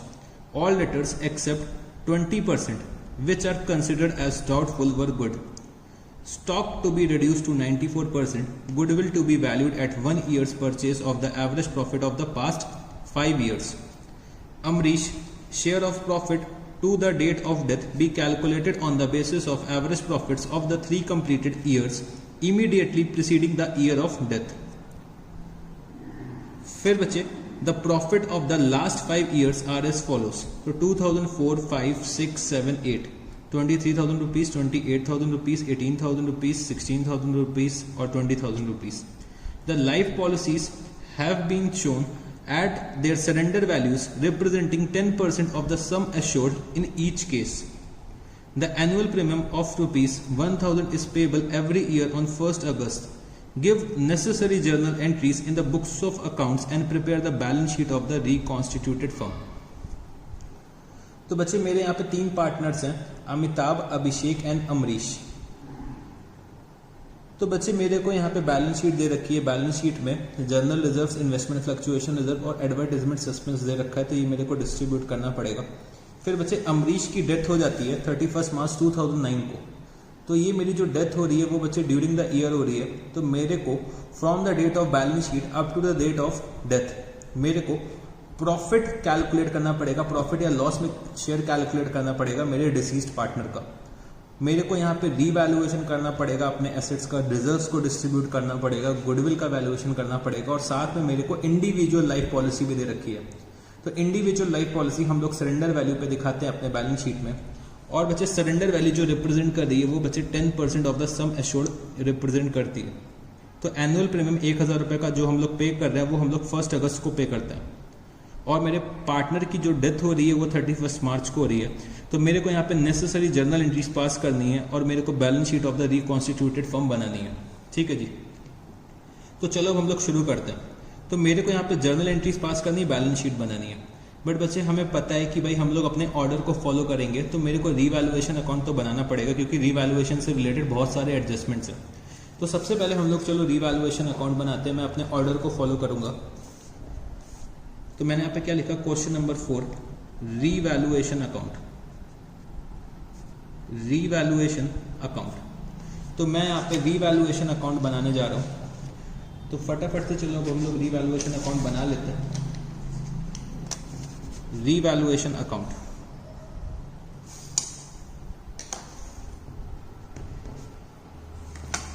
तो मेरे को यहाँ पे ये दे रखा हुआ है, land and buildings be appreciated by 50%। Land and buildings हम लोगों को 50% से इंक्रीज करनी है। तो मैंने यहाँ पे क्या लिखा, by land and buildings account. तो हम लोग 50% से इंक्रीज कर रहे हैं। तो मेरी वैल्यू कितनी है, 74,000 रुपीज है। तो 74,000 का अगर मैं 50% निकालता हूं तो ये कितना आ जाएगा, 37,000 रुपीज। फिर बच्चे investments be value at 6% less than the cost. तो बच्चे इन्वेस्टमेंट्स को हम लोगों को वैल्यू करना है at 6% less than the cost. तो बच्चे इन्वेस्टमेंट्स को हम लोग डिक्रीज कर रहे हैं, इन्वेस्टमेंट्स को हम लोग डिक्रीज कर रहे हैं। और इन्वेस्टमेंट्स के डाउनफॉल के लिए मैंने एक इन्वेस्टमेंट फ्लक्चुएशन रिजर्व बना रखा है। तो इन्वेस्टमेंट्स की डाउनफॉल हम लोग अपने इन्वेस्टमेंट फ्लक्चुएशन रिजर्व से मीट आउट कर लेंगे। तो डाउनफॉल बच्चे 600 रुपीज की आएगी और रिजर्व मेरा 2400 रुपीज है। तो 2400 रुपीज में से 600 मीट आउट करेंगे और रिमेनिंग अमाउंट मैं अपने ओल्ड पार्टनर्स में in their old profit sharing ratio distribute कर दूंगा। इसके बाद दे रखा है, all debtors except 20% which are considered as doubtful were good. तो बच्चे मैं सिर्फ 20% डेटर्स को डाउटफुल कंसिडर करता हूं और रिमेनिंग को मैं क्या करता हूं, गुड कंसिडर करता हूं। तो भाई यहाँ पे मेरे पास डेटर्स जो दे रखे हुए हैं 20,000 रुपीज के दे रखे हैं। तो 20,000 का अगर मैं 20% निकालता हूं तो ये कितना आएगा, 4,000 रुपीज। तो 4,000 रुपीज का यहाँ पे प्रोविजन होना चाहिए। मैंने कितना बना रखा है, 1600 रुपीज। तो भाई मेरे को प्रोविजन इंक्रीज करना पड़ेगा। तो मैंने यहाँ पे क्या लिखा, to provision for doubtful debts. To provision for doubtful debts, मेरा प्रोविजन होना चाहिए 20,000 का 20%, बट है कितना, 1600 रुपीज। तो मैं अपने प्रोविजन को इंक्रीज करूंगा, कितने से इंक्रीज करूंगा, मैं अपने प्रोविजन को इंक्रीज करूंगा 2400 रुपीज से। फिर दे रखा हुआ है, stock to be reduced to 94%। तो मेरे को स्टॉक को रिड्यूस करना है 294%। मेरे को मतलब 6% का डाउनफॉल दिखाना है, 6% का डिक्रीज दिखाना है। तो मैंने यहाँ पे क्या लिखा, टू स्टॉक अकाउंट। तो बच्चे 20,000 का अगर मैं 6% निकालता हूं तो कितना आ जाएगा, 20,000 का अगर हम लोग 6% निकालेंगे तो ये आ जाएगा 1200 रुपीज। तो बच्चे मेरे को रीवैल्यूएशन से रिलेटेड इतना ही दे रखा हुआ है। तो चलो हम लोग देखते हैं कि यहाँ पे मेरा प्रॉफिट आएगा कि लॉस आएगा। तो बच्चे यहाँ पे मेरा प्रॉफिट निकल के आ रहा है, क्योंकि मेरे क्रेडिट साइड का टोटल ज़्यादा है। तो ये कितना आ जाएगा, 37,000 रुपीज़। इधर भी आ जाएगा 37,000 रुपीज़। तो मैं अपने प्रॉफिट्स को डिस्ट्रीब्यूट कर दूंगा among the old partners in their old profit sharing ratio. तो अमिताभ, तो to Amitabh capital account, to Abhishek capital account to Amrish capital account. तो बच्चे इनका प्रॉफिट शेयरिंग रेशियो मेरे को यहाँ पे दे नहीं रखा हुआ है, तो हम लोग ये मान लेंगे कि भाई इनका प्रॉफिट शेयरिंग रेशियो जो है वो इक्वल होगा, क्योंकि यहाँ पे क्वेश्चन में मेरे को कोई प्रॉफिट शेयरिंग रेशियो दे नहीं रखा है। तो प्रॉफिट शेयरिंग रेशियो अगर इक्वल है तो बच्चे 1/3 1/3 और 1/3। तो यहाँ पे मेरा प्रॉफिट कितना आ जाएगा, 37,000 माइनस 2400 माइनस 1200, 33,400 रुपीज़ का मेरा यहाँ पे प्रॉफिट आ रहा है। प्रॉफिट मेरा कितना आ रहा है, 33,400 रुपीज़ का। तो ये मैं डिस्ट्रीब्यूट कर दूंगा अपने पार्टनर्स के बीच में इन द रेशियो ऑफ 1:1:1। तो इनके प्रॉफिट्स आ रहे हैं 11,133 और बचे 11,134 रुपीज़। तो मैंने यहाँ पे रीवैल्यूएशन का प्रॉफिट कैलकुलेट कर लिया। तो चलो हम लोग पार्टनर्स की कैपिटल अकाउंट भी बना लेते हैं, फिर हम लोग सबसे लास्ट में जर्नल एंट्रीज पास करेंगे। तो मैंने यहाँ पे कैपिटल अकाउंट्स बनाने हैं, अमिताभ, अभिषेक और अमरीश। तो मैंने यहाँ पे लिखा अमिताभ, अभिषेक और बचे अमरीश। अमिताभ, अभिषेक और बचे अमरीश। तो ये मेरे 3 पार्टनर्स हैं। तो फटाफट से आप लोग फॉर्मेट बना लीजिए, फिर हम लोग कैपिटल अकाउंट बनाना शुरू करते हैं। तो बच्चे मैंने यहाँ पे क्या लिखा, by balance brought down, by balance brought down. तो इनके बैलेंसेस दे रखे हैं 60,000, 40,000 और बचे 40,000 रुपीज़। फिर मेरा रीवैल्यूएशन का प्रॉफिट कितना आ रहा है, तो बाय रीवैल्यूएशन अकाउंट, रीवैल्यूएशन का प्रॉफिट आ रहा है 11,133 और बचे 11,134 रुपीज़। तो रीवैल्यूएशन का प्रॉफिट हमने यहाँ पे डिस्ट्रीब्यूट कर दिया। अब मेरे को अपने रिजर्व्स का डिस्ट्रीब्यूशन करना है। तो मैंने यहाँ पे क्या लिखा, बाय रिजर्व। तो मेरा जर्नल रिजर्व है, तो बाय जर्नल रिजर्व। तो जर्नल रिजर्व बचे 8,000 रुपये का है, जो मेरे को इक्वल रेशियो में डिस्ट्रीब्यूट करना है। तो 8,000 अगर हम लोग इक्वल रेशियो में डिस्ट्रीब्यूट करते हैं तो ये कितना आ जाएगा, 2667 और बचे 2666। ठीक है जी। तो हम लोगों ने जर्नल रिजर्व भी डिस्ट्रीब्यूट कर दिए। फिर हम लोग अपना इन्वेस्टमेंट फ्लक्चुएशन रिजर्व डिस्ट्रीब्यूट करेंगे। तो बाय इन्वेस्टमेंट फ्लक्चुएशन रिजर्व, तो बच्चे 2400 रुपये का इन्वेस्टमेंट फ्लक्चुएशन रिजर्व है, उसमें से मैंने 600 रुपये एडजस्ट कर दिए, क्योंकि इन्वेस्टमेंट की वैल्यू में डाउनफॉल था 600 रुपीज़ का। तो बच्चे इन्वेस्टमेंट फ्लक्चुएशन रिजर्व कितना आ जाएगा, 1800 हम लोग डिस्ट्रीब्यूट कर देंगे इक्वल रेशियो में, मतलब 600 और बचे 600 रुपीज़। फिर बच्चे मेरा यहाँ पे एडवर्टाइजमेंट सस्पेंस आ रहा है, मेरा डेफर्ड रेवेन्यू एक्सपेंडिचर आ रहा है। तो मैंने यहाँ पे क्या लिखा, टू एडवर्टाइजमेंट सस्पेंस अकाउंट। तो 37,800 हम लोग इक्वल रेशियो में डिस्ट्रीब्यूट कर देंगे। तो ये कितना आ जाएगा, 12,600 और बचे 12,600। मैंने यहाँ पे एक अमरीश में एरो बना दिया कि भाई अमरीश की डेथ हो रही है। तो हम लोगों ने यहाँ पे रीवैल्यूएशन का ट्रीटमेंट कर लिया, अपने रिजर्व्स का ट्रीटमेंट कर लिया। अब बच्चे मेरे को यहाँ पे गुडविल का कैलकुलेशन करना पड़ेगा। तो अभी हम लोग सब वर्किंग नोट ही बना रहे हैं। तो मैंने यहाँ पे लिखा कैलकुलेशन ऑफ, तो अगर हम लोग रीवैल्यूएशन को वर्किंग नोट नंबर 1 दे देते हैं, कैपिटल अकाउंट को वर्किंग नोट नंबर 2 दे देते हैं, तो अब मैं वर्किंग नोट नंबर 3 बनाने जा रहा हूं, calculation of goodwill of firm. तो मेरे को फर्म की गुडविल का वैल्यूएशन करना है। तो वैल्यूएशन करने के लिए मेरे को दे रखा है goodwill to be valued at 1 years purchase of the average profit of the past 5 years. तो भाई गुडविल का मेरे को वैल्यूएशन करना है on the basis of past 5 years average profit. तो मेरे को number of years of purchase मेरे को दे रखा है 1 और मेरे को 5 साल के एवरेज प्रॉफिट का कैलकुलेशन करना है। तो मेरे को 5 साल के प्रॉफिट दे रखे हैं 23,000 रुपीज़, 28,000 रुपीज़, 18,000 रुपीज़ और बचे 16,000 रुपीज़, 20,000 रुपीज़। ठीक है जी। तो अगर मैं एवरेज प्रॉफिट यहाँ पे कैलकुलेट करूँगा तो कितना आ जाएगा, तो फटाफट से कैलकुलेट करके मेरे को बताओ कि एवरेज प्रॉफिट कितना आएगा। तो एवरेज प्रॉफिट आ जाएगा 21,000 रुपीज़ और मेरा ईयर्स ऑफ परचेज है 1, तो मेरी गुडविल ऑफ द फर्म कितनी आ जाएगी 21,000 रुपीज़। तो भाई गुडविल ऑफ द फर्म मेरी कितनी आ गई 21,000 रुपीज़। मेरे को यहाँ पे अमरीश का शेयर निकालना है।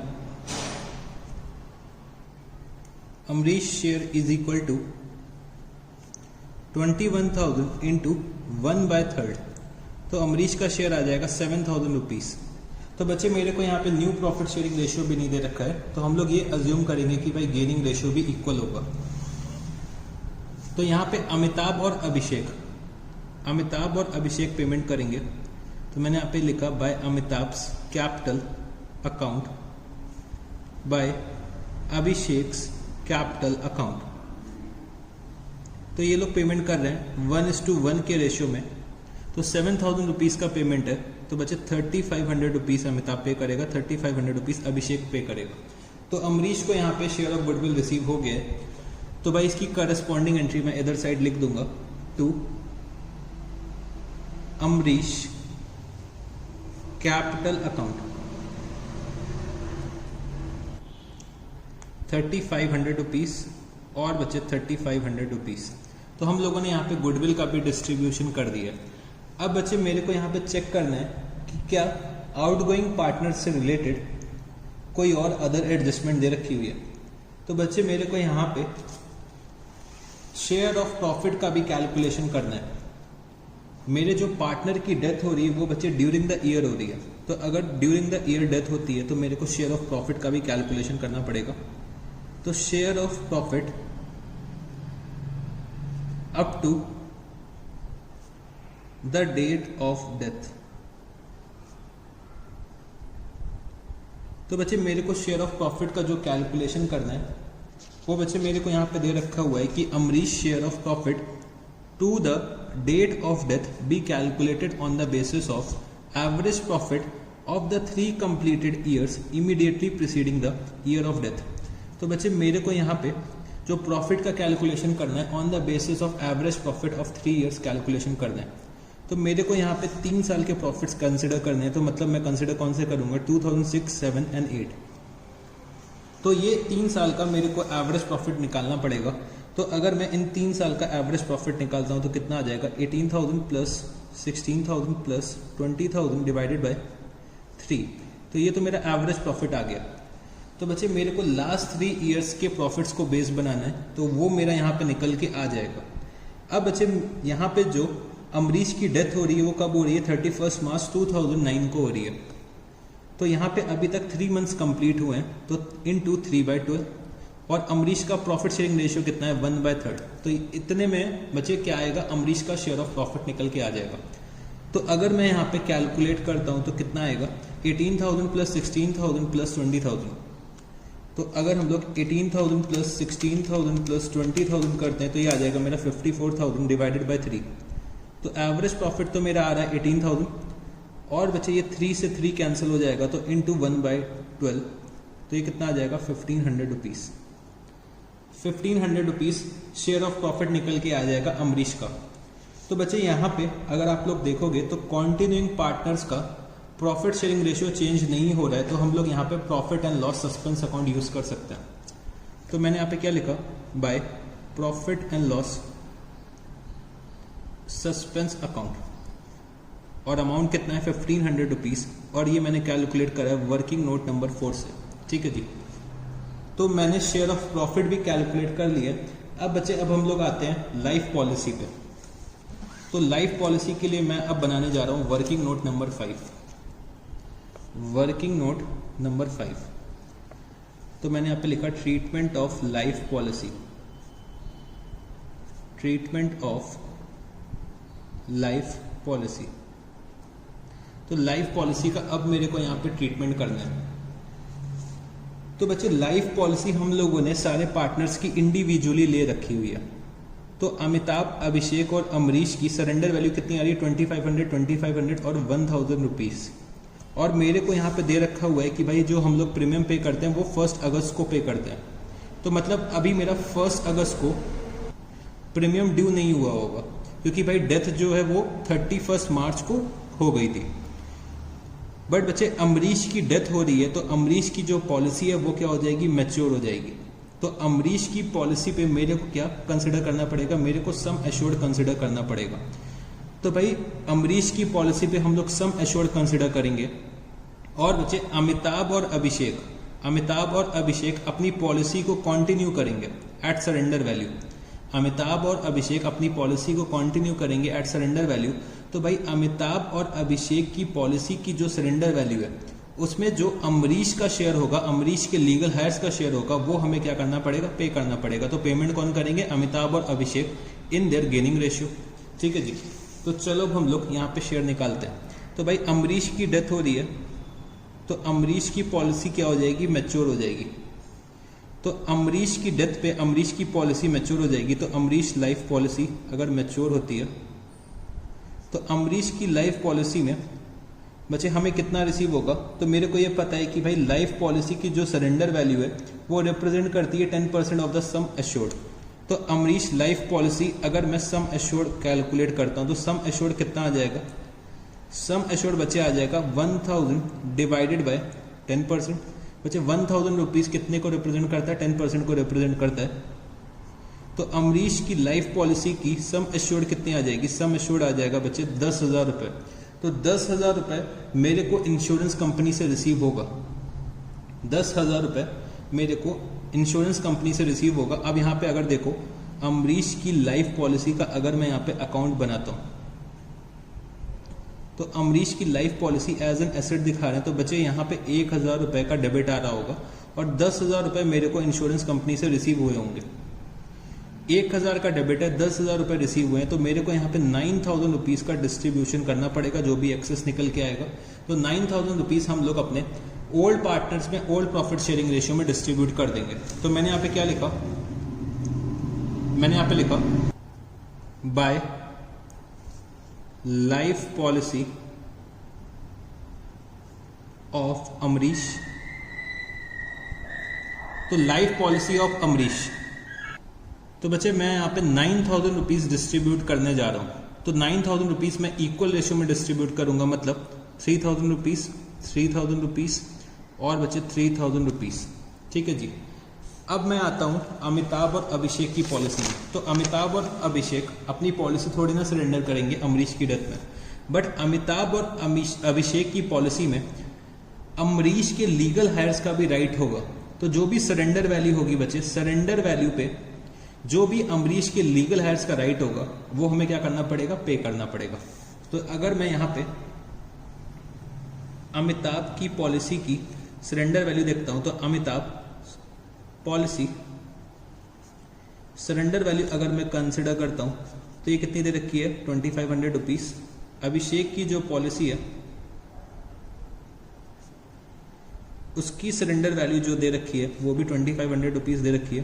तो टोटल कितना हो जाएगा बच्चे, टोटल हो जाएगा 5,000 rupees. 5,000 rupees total surrender value आ जाएगी।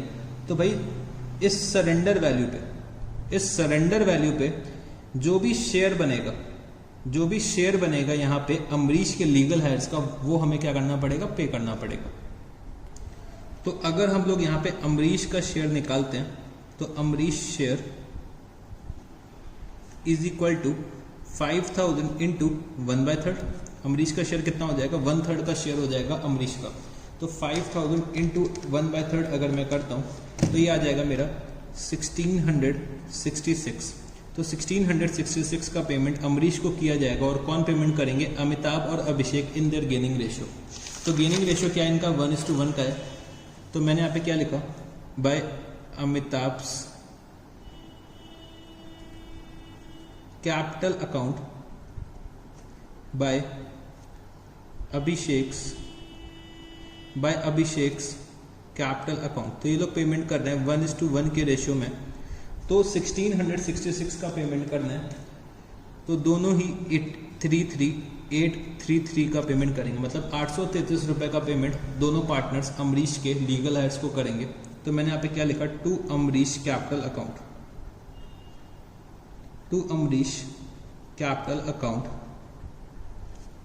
833 और बचे 833। तो बच्चे हमने यहाँ पे रिटायरिंग पार्टनर से मतलब आउटगोइंग पार्टनर से रिलेटेड सारी एडजस्टमेंट्स कर ली है। तो यहाँ पे क्वेश्चन में कुछ दे नहीं रखा है कि भाई हम लोग पेमेंट कर रहे हैं कि नहीं कर रहे हैं अमरीश के लीगल एग्जीक्यूटर्स को, लीगल हायर्स को। तो अगर क्वेश्चन में कुछ नहीं दे रखा है कि भाई अगर हम लोग पेमेंट कर रहे हैं कि नहीं कर रहे हैं, अगर क्वेश्चन में कुछ नहीं दे रखा है तो हम लोग ये अज्यूम करते हैं कि अभी हम लोगों ने पेमेंट नहीं करा होगा। तो अगर पेमेंट नहीं करा है तो मेरे को अमरीश का जो बैलेंस निकल के आएगा वो कहाँ पे ट्रांसफर करना पड़ेगा, अमरीश के एग्जीक्यूटर के अकाउंट में। तो मैंने यहाँ पे क्या लिखा, टू अमरीश एग्जीक्यूटर अकाउंट। तो अमरीश का मेरे को बैलेंस कैलकुलेट करना पड़ेगा। तो बैलेंस कैलकुलेट करने के लिए मेरे को ये सारे आइटम्स का टोटल करना पड़ेगा।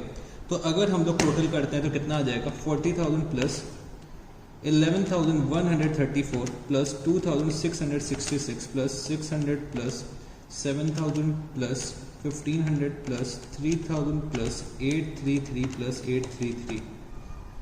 तो ये टोटल कितना आ रहा है, ये टोटल बचे आ रहा है 67566 67566 67566 में से अगर हम लोग 12,600 लेस कर देते हैं तो मैं यहाँ पे ट्रांसफर कर रहा हूँ 54966 to the Amrish executor account. ठीक है जी। फिर मैंने यहाँ पे क्या करा है, आउटगोइंग पार्टनर का तो भाई सेटलमेंट कर दिए। अब मेरे को मेरे कॉन्टिन्यूइंग पार्टनर्स का बैलेंस कैलकुलेट करना पड़ेगा, क्योंकि कॉन्टिन्यूइंग पार्टनर से रिलेटेड भी अब मेरे को कोई और अदर एडजस्टमेंट नहीं दे रखी हुई है। तो मैंने यहाँ पे क्या लिखा होगा, टू बैलेंस कैरीड डाउन। तो अगर हम लोग बैलेंस कैरीड डाउन निकालते हैं तो अमिताभ का बैलेंस अगर हम लोग कैलकुलेट करते हैं तो 60,000 प्लस 11,133 प्लस 2,667 प्लस 3,000, तो ये आ रहा है 76,800। तो इधर भी 76,800 और इसमें से हम लोग लेस कितना कर देंगे, 12,600, 3,500 और बचे 833। तो ये आ रहा है मेरा 59,867। फिर बचे अभिषेक का जो अकाउंट है, अगर हम लोग इसका टोटल करते हैं क्रेडिट साइड का तो 40,000 plus 11,133 plus 2,667 plus 600 plus 3,000 rupees. तो ये मेरा कितना आ रहा है 57,400। तो इधर साइड भी 57,400 आना चाहिए। तो बैलेंस कितना बचेगा, माइनस 12,600 माइनस 3,500 माइनस 833। तो ये बैलेंस आ रहा है 40,467। तो चलो बच्चे पहले हम लोग क्या करते हैं, बैलेंस शीट बना लेते हैं, फिर हम लोग जर्नल एंट्रीज पास करेंगे। ठीक है जी। तो चलो हम लोग बैलेंस शीट बनाते हैं। तो मैंने यहाँ पे क्या लिखा, तो बच्चे balance sheet of new firm, balance sheet of new firm. तो बच्चे बैलेंस शीट बनाने के लिए ऑफ न्यू फर्म मेरे को अपनी प्रीवियस बैलेंस शीट को कंसिडर करना पड़ेगा, प्रीवियस बैलेंस शीट को बेस बनाना पड़ेगा। तो अगर हम लोग प्रीवियस बैलेंस शीट को देखते हैं तो सबसे पहले मेरे को कैपिटल अकाउंट्स दे रखे हैं। तो चलो हम लोग कैपिटल अकाउंट्स के बैलेंसेस लिख देते हैं। तो कैपिटल बच्चे अमिताभ का है और अभिषेक का है, अमिताभ अभिषेक। तो इनके बैलेंसेस अभी मैंने कैलकुलेट करे हैं 59,867 40,467। अगर मैं इसका टोटल करता हूं तो टोटल मेरा कितना आ रहा है 1,03,34। और बच्चे अमरीश के एग्जीक्यूटर का अकाउंट चल रहा है। तो मैंने यहाँ पे क्या लिखा, अमरीश एग्जीक्यूटर अकाउंट। तो अमरीश के एग्जीक्यूटर्स का बैलेंस मैंने कितना कैलकुलेट करा था, 54,996। ठीक है जी। फिर बचे क्रेडिटर्स, क्रेडिटर्स मेरे कितने हैं 25,800 रुपीज़। तो क्रेडिटर्स भी मैंने यहाँ पे लिख दिए हैं। फिर हम लोग आते हैं land and building, land and building. तो बच्चे लैंड एंड बिल्डिंग को मैंने रीवैल्यू करा था तो 74,000 प्लस 37,000 रुपीज़। तो ये कितना हो जाएगा 1,11,000 रुपीज़। फिर बच्चे इन्वेस्टमेंट्स की वैल्यू हम लोगों ने डिक्रीज करी थी 600 रुपीज़ से, तो इन्वेस्टमेंट्स की अब वैल्यू हो जाएगी 9,400। एडवर्टाइजमेंट सस्पेंस हमने डिस्ट्रीब्यूट कर दिया था। लाइफ पॉलिसी फिर से हम लोग दिखा देंगे एट सरेंडर वैल्यू। तो अब लाइफ पॉलिसी सिर्फ और सिर्फ हम लोग किसकी दिखाएंगे, लाइफ पॉलिसी हम लोग अमिताभ और अभिषेक की दिखाएंगे। तो अमिताभ और बच्चे अभिषेक, तो इनकी सरेंडर वैल्यू कितनी है 2500 रुपीज़ और बच्चे 2500 रुपीज़, टोटल कितना हो गया 5000 रुपीज़। फिर बच्चे हम लोगों ने स्टॉक को रीवैल्यू करा था, तो स्टॉक की वैल्यू हम लोगों ने 1200 रुपीज़ से डिक्रीज करी थी, तो स्टॉक की नई वैल्यू कितनी आ जाएगी 18800 रुपीज़। फिर हम लोग आते हैं डेटर्स पे, तो डेटर्स पे बच्चे हम लोगों ने प्रोविजन नया कैलकुलेट करा था, तो प्रोविजन हम लोगों ने 4000 रुपये का कैलकुलेट करा था। तो डेटर्स माइनस प्रोविजन मेरा कितना है 4000 रुपीज़, तो नेट डेटर्स कितने आ जाएंगे 16000 रुपीज़। ठीक है जी। फिर cash and bank balance, cash and bank balance, तो बच्चे बैलेंस मेरे को दे रखा है 10,000 रुपीज़ और मेरे को अमरीश की लाइफ पॉलिसी पे अमाउंट रिसीव हुआ होगा इंश्योरेंस कंपनी से कितना 10,000 रुपीज़, तो टोटल कितना हो गया 20,000 रुपीज़। ठीक है जी। फिर बच्चे हम लोगों ने याद करो profit and loss suspense account का भी यूज़ करा था, तो profit and loss suspense account मैंने यहाँ पे लिख दिया कितना 1500 रुपीज़। तो बच्चे मेरे ख्याल से मैंने सारे आइटम्स बैलेंस शीट में लिख दिए। तो बच्चे एक छोटी सी गलती है, एक तो ये है कि 54966 होगा अमरीश के एग्जीक्यूटर का बैलेंस, जो मैंने गलत लिख दिया, मैंने 996 लिख दिया था। और बच्चे एक गलती और हम लोगों ने कर रखी है, अमिताभ का जो बैलेंस कैलकुलेट करा है वो हम लोगों ने गलत कैलकुलेट करा है। ये बच्चे 77400 आएगा, तो टोटलिंग मिस्टेक हो गई हम लोगों से 77400। तो अब बैलेंस कितना निकल के आएगा 60,467, तो ये सही कर लीजिएगा। तो आप लोगों ने भी मेरे को बताया नहीं कि आपने सर टोटलिंग में मिस्टेक करी है, तो आप लोगों ने भी ये चीज़ कॉपी कर ली, तो आप लोगों को भी टोटल भाई टैली करना चाहिए। कभी कभी मेरे से भी टोटलिंग मिस्टेक हो जाती है, तो इसको ज़रा सही कर लेना। ये कितना हो जाएगा 60467, तो 60467 अगर मैं यहाँ पे लिखता हूँ 60467, तो 60467 प्लस 40467, तो ये कितना हो जाएगा 100934, 100934। तो बच्चे हम लोगों ने सारे आइटम्स बैलेंस शीट में लिख दिए। तो चलो अब टोटल करते हैं। तो मेरे लाइबिलिटी साइड का टोटल आ जाएगा, लाइबिलिटी साइड का टोटल कितना आएगा, तो टोटल मेरे को बताओ 181,700। अगर हम लोग एसेट साइड का टोटल करते हैं तो एसेट साइड का भी टोटल मेरा कितना आ जाएगा, एसेट साइड का मेरा टोटल आ जाएगा, फटाफट से मेरे को करके बताओ 1,81,700। तो अगर बच्चे हम लोगों ने सब कुछ सही कर रखा है तो हमारी जो बैलेंस शीट है वो बच्चे एक ही बार में टैली कर जाएगी। तो हम लोगों ने यहाँ पे बैलेंस शीट भी बना ली है। अब मेरे को यहाँ पे जर्नल एंट्रीज पास करनी है, तो चलो अब हम लोग जर्नल एंट्रीज भी पास कर लेते हैं। तो जर्नल एंट्रीज मेरे को पास करनी है, जर्नल एंट्रीज। तो फॉर्मेट फटाफट से आप लोग बना लो, पर्टिकुलर्स, LF नंबर, और कम से कम 2 पेज का फॉर्मेट बनाना, क्योंकि हमें बहुत सारी जर्नल एंट्रीज पास करनी पड़ेंगी। तो फटाफट से फॉर्मेट बना लीजिए, फिर हम लोग जर्नल एंट्रीज पास करना शुरू करते हैं।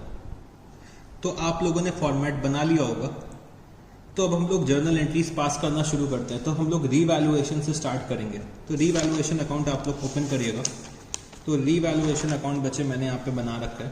तो रीवैल्यूएशन अकाउंट पे हम लोग डेबिट क्या करेंगे, प्रोविजन फॉर डाउटफुल डेब्ट्स, और स्टॉक अकाउंट से हम लोग रीवैल्यूएशन अकाउंट डेबिट करेंगे और क्रेडिट करेंगे लैंड एंड बिल्डिंग्स के अकाउंट से। ठीक है जी। तो एंट्री पास करिएगा, revaluation account debit, revaluation account debit to provision for doubtful debts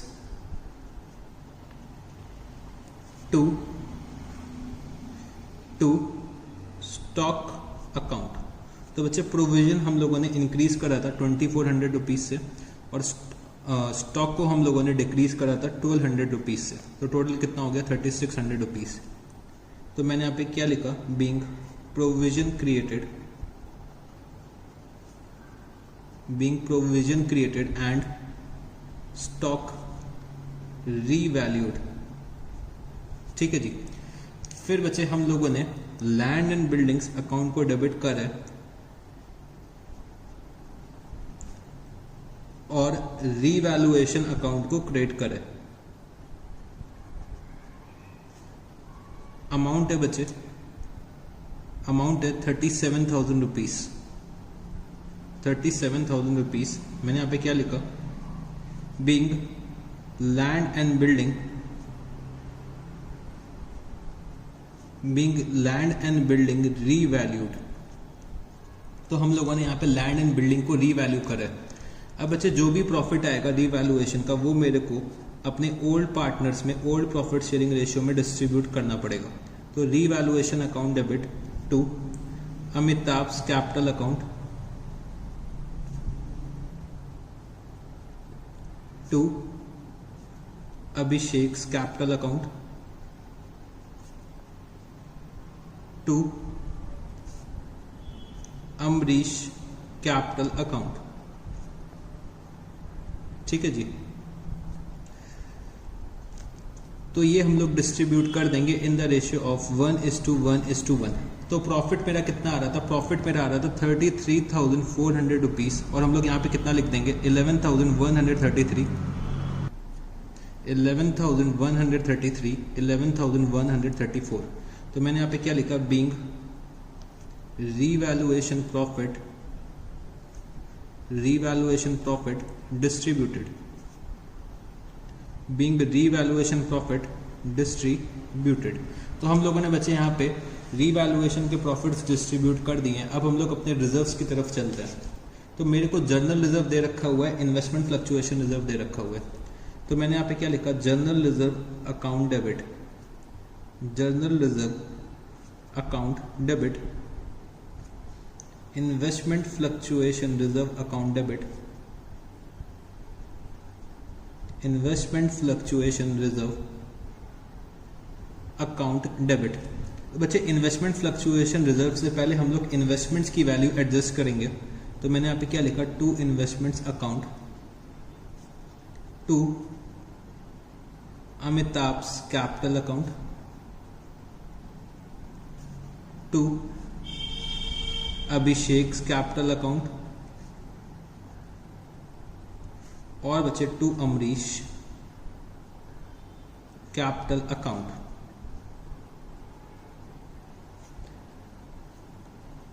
तो बच्चे जर्नल रिजर्व का अमाउंट कितना है, जर्नल रिजर्व का अमाउंट है 8,000 रुपीज, इन्वेस्टमेंट फ्लक्चुएशन का अमाउंट है 2,400 रुपीज। तो इन्वेस्टमेंट फ्लक्चुएशन रिजर्व से पहले हम लोग इन्वेस्टमेंट्स को एडजस्ट करेंगे। तो 600 रुपीज से मेरे को एडजस्ट करना है इन्वेस्टमेंट्स की वैल्यू को, और जो भी रिमेनिंग अमाउंट बचेगा वो हम लोग इक्वल रेशियो में डिस्ट्रीब्यूट कर देंगे। तो रिमेनिंग अमाउंट मेरा कितना आ जाएगा, रिमेनिंग अमाउंट मेरा आ जाएगा 9,800 रुपीज़। तो 9,800 रुपीज़ हम लोग इक्वल रेशियो में डिस्ट्रीब्यूट करेंगे। तो ये कितना हो जाएगा 3,267, 3,267 और बचे 3,266। तो मैंने यहाँ पे लिखा being reserves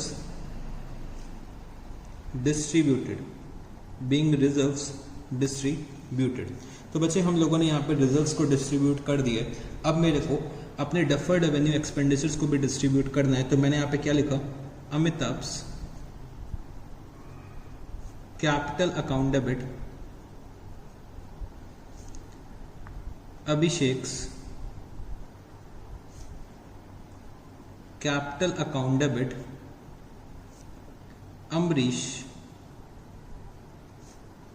capital account, to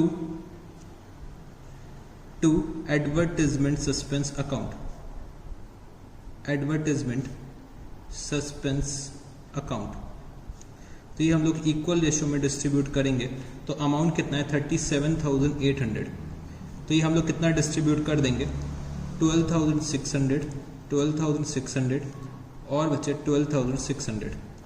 तो मैंने यहाँ पे क्या लिखा, being balance of advertisement suspense distributed, advertisement suspense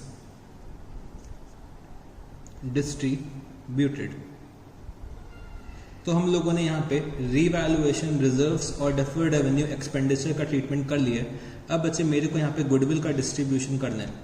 तो गुडविल के डिस्ट्रीब्यूशन के लिए मैं यहाँ पे क्या करूँगा, अमिताभ के कैपिटल अकाउंट को डेबिट करूँगा, Amitabh capital account debit, Abhishek capital account debit to Amrish capital account. तो गुडविल का अमाउंट आ रहा था 7,000 रुपीज़, तो 3,500 और बचे 3,500, क्योंकि इनका गेनिंग रेशियो क्या है, इक्वल है। ठीक है जी। तो मैंने यहाँ पे लिखा being share of goodwill distributed, being share of goodwill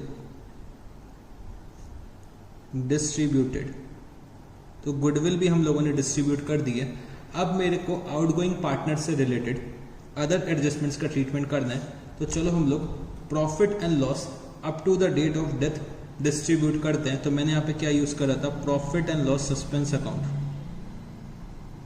profit and loss suspense account debit to Amrish capital account. तो ये मेरा आ रहा था 1,500 rupees.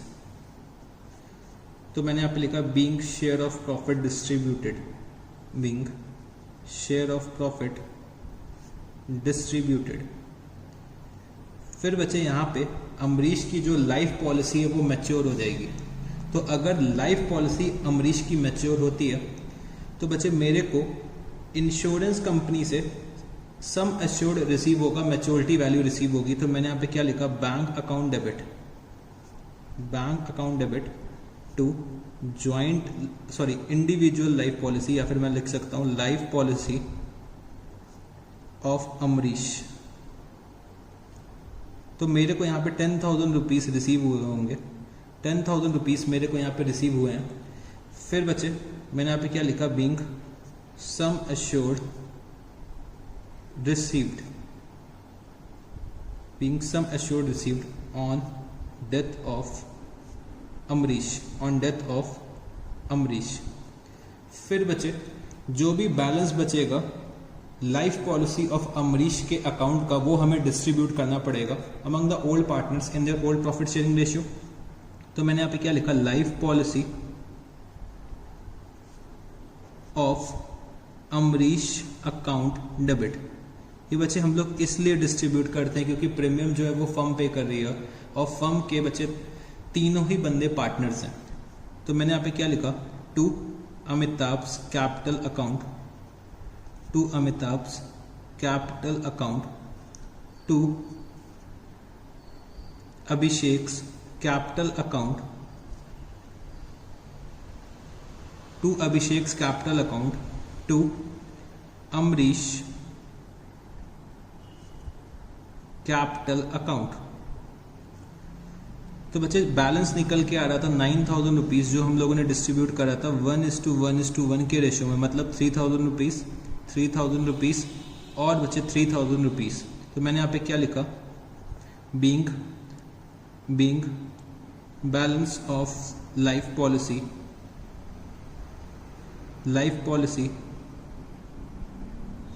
Of Amrish account distributed. तो बच्चे ये भी हम लोगों ने डिस्ट्रीब्यूट कर दिए। फिर बच्चे जो अमिताभ और अभिषेक की पॉलिसी होगी तो उसमें भी अमरीश के लीगल हायर्स का राइट होगा, तो वो भी मेरे को यहाँ पे क्या करना पड़ेगा, डिस्ट्रीब्यूट करना पड़ेगा। तो सरेंडर वैल्यू पे जो भी राइट निकल के आएगा, जो भी शेयर निकल के आएगा अमरीश के लीगल हायर्स का, वो भी मेरे को यहाँ पे डिस्ट्रीब्यूट करना पड़ेगा। तो वो भी हम लोगों ने कैलकुलेट करा था। तो यहाँ पे मैं कौन सा अकाउंट डेबिट करूंगा, Amitabh capital account debit, Amitabh capital account debit. तो अमिताभ और अभिषेक सरेंडर वैल्यू पे करेंगे, मतलब सरेंडर वैल्यू पे जो शेयर निकल के आएगा अमरीश का वो पे करेंगे। तो Amitabh capital account debit, Abhishek capital account debit to Amrish capital account. तो शेयर कितना निकल के आ रहा था बच्चे, अमरीश का शेयर निकल के यहाँ पे आ रहा था 1666। तो ये लोग इक्वली पे करेंगे, मतलब 1:1 के रेशियो में पे करेंगे। तो बच्चे यहाँ पे ये लोग पे कितना करेंगे, यहाँ पे ये लोग पे करेंगे 833 और बच्चे 833। तो यहाँ पे नरेशन लिख देना being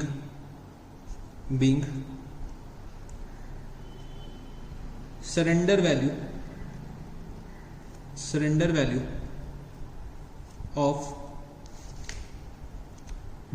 value of life policy of Amitabh and Abhishek adjusted.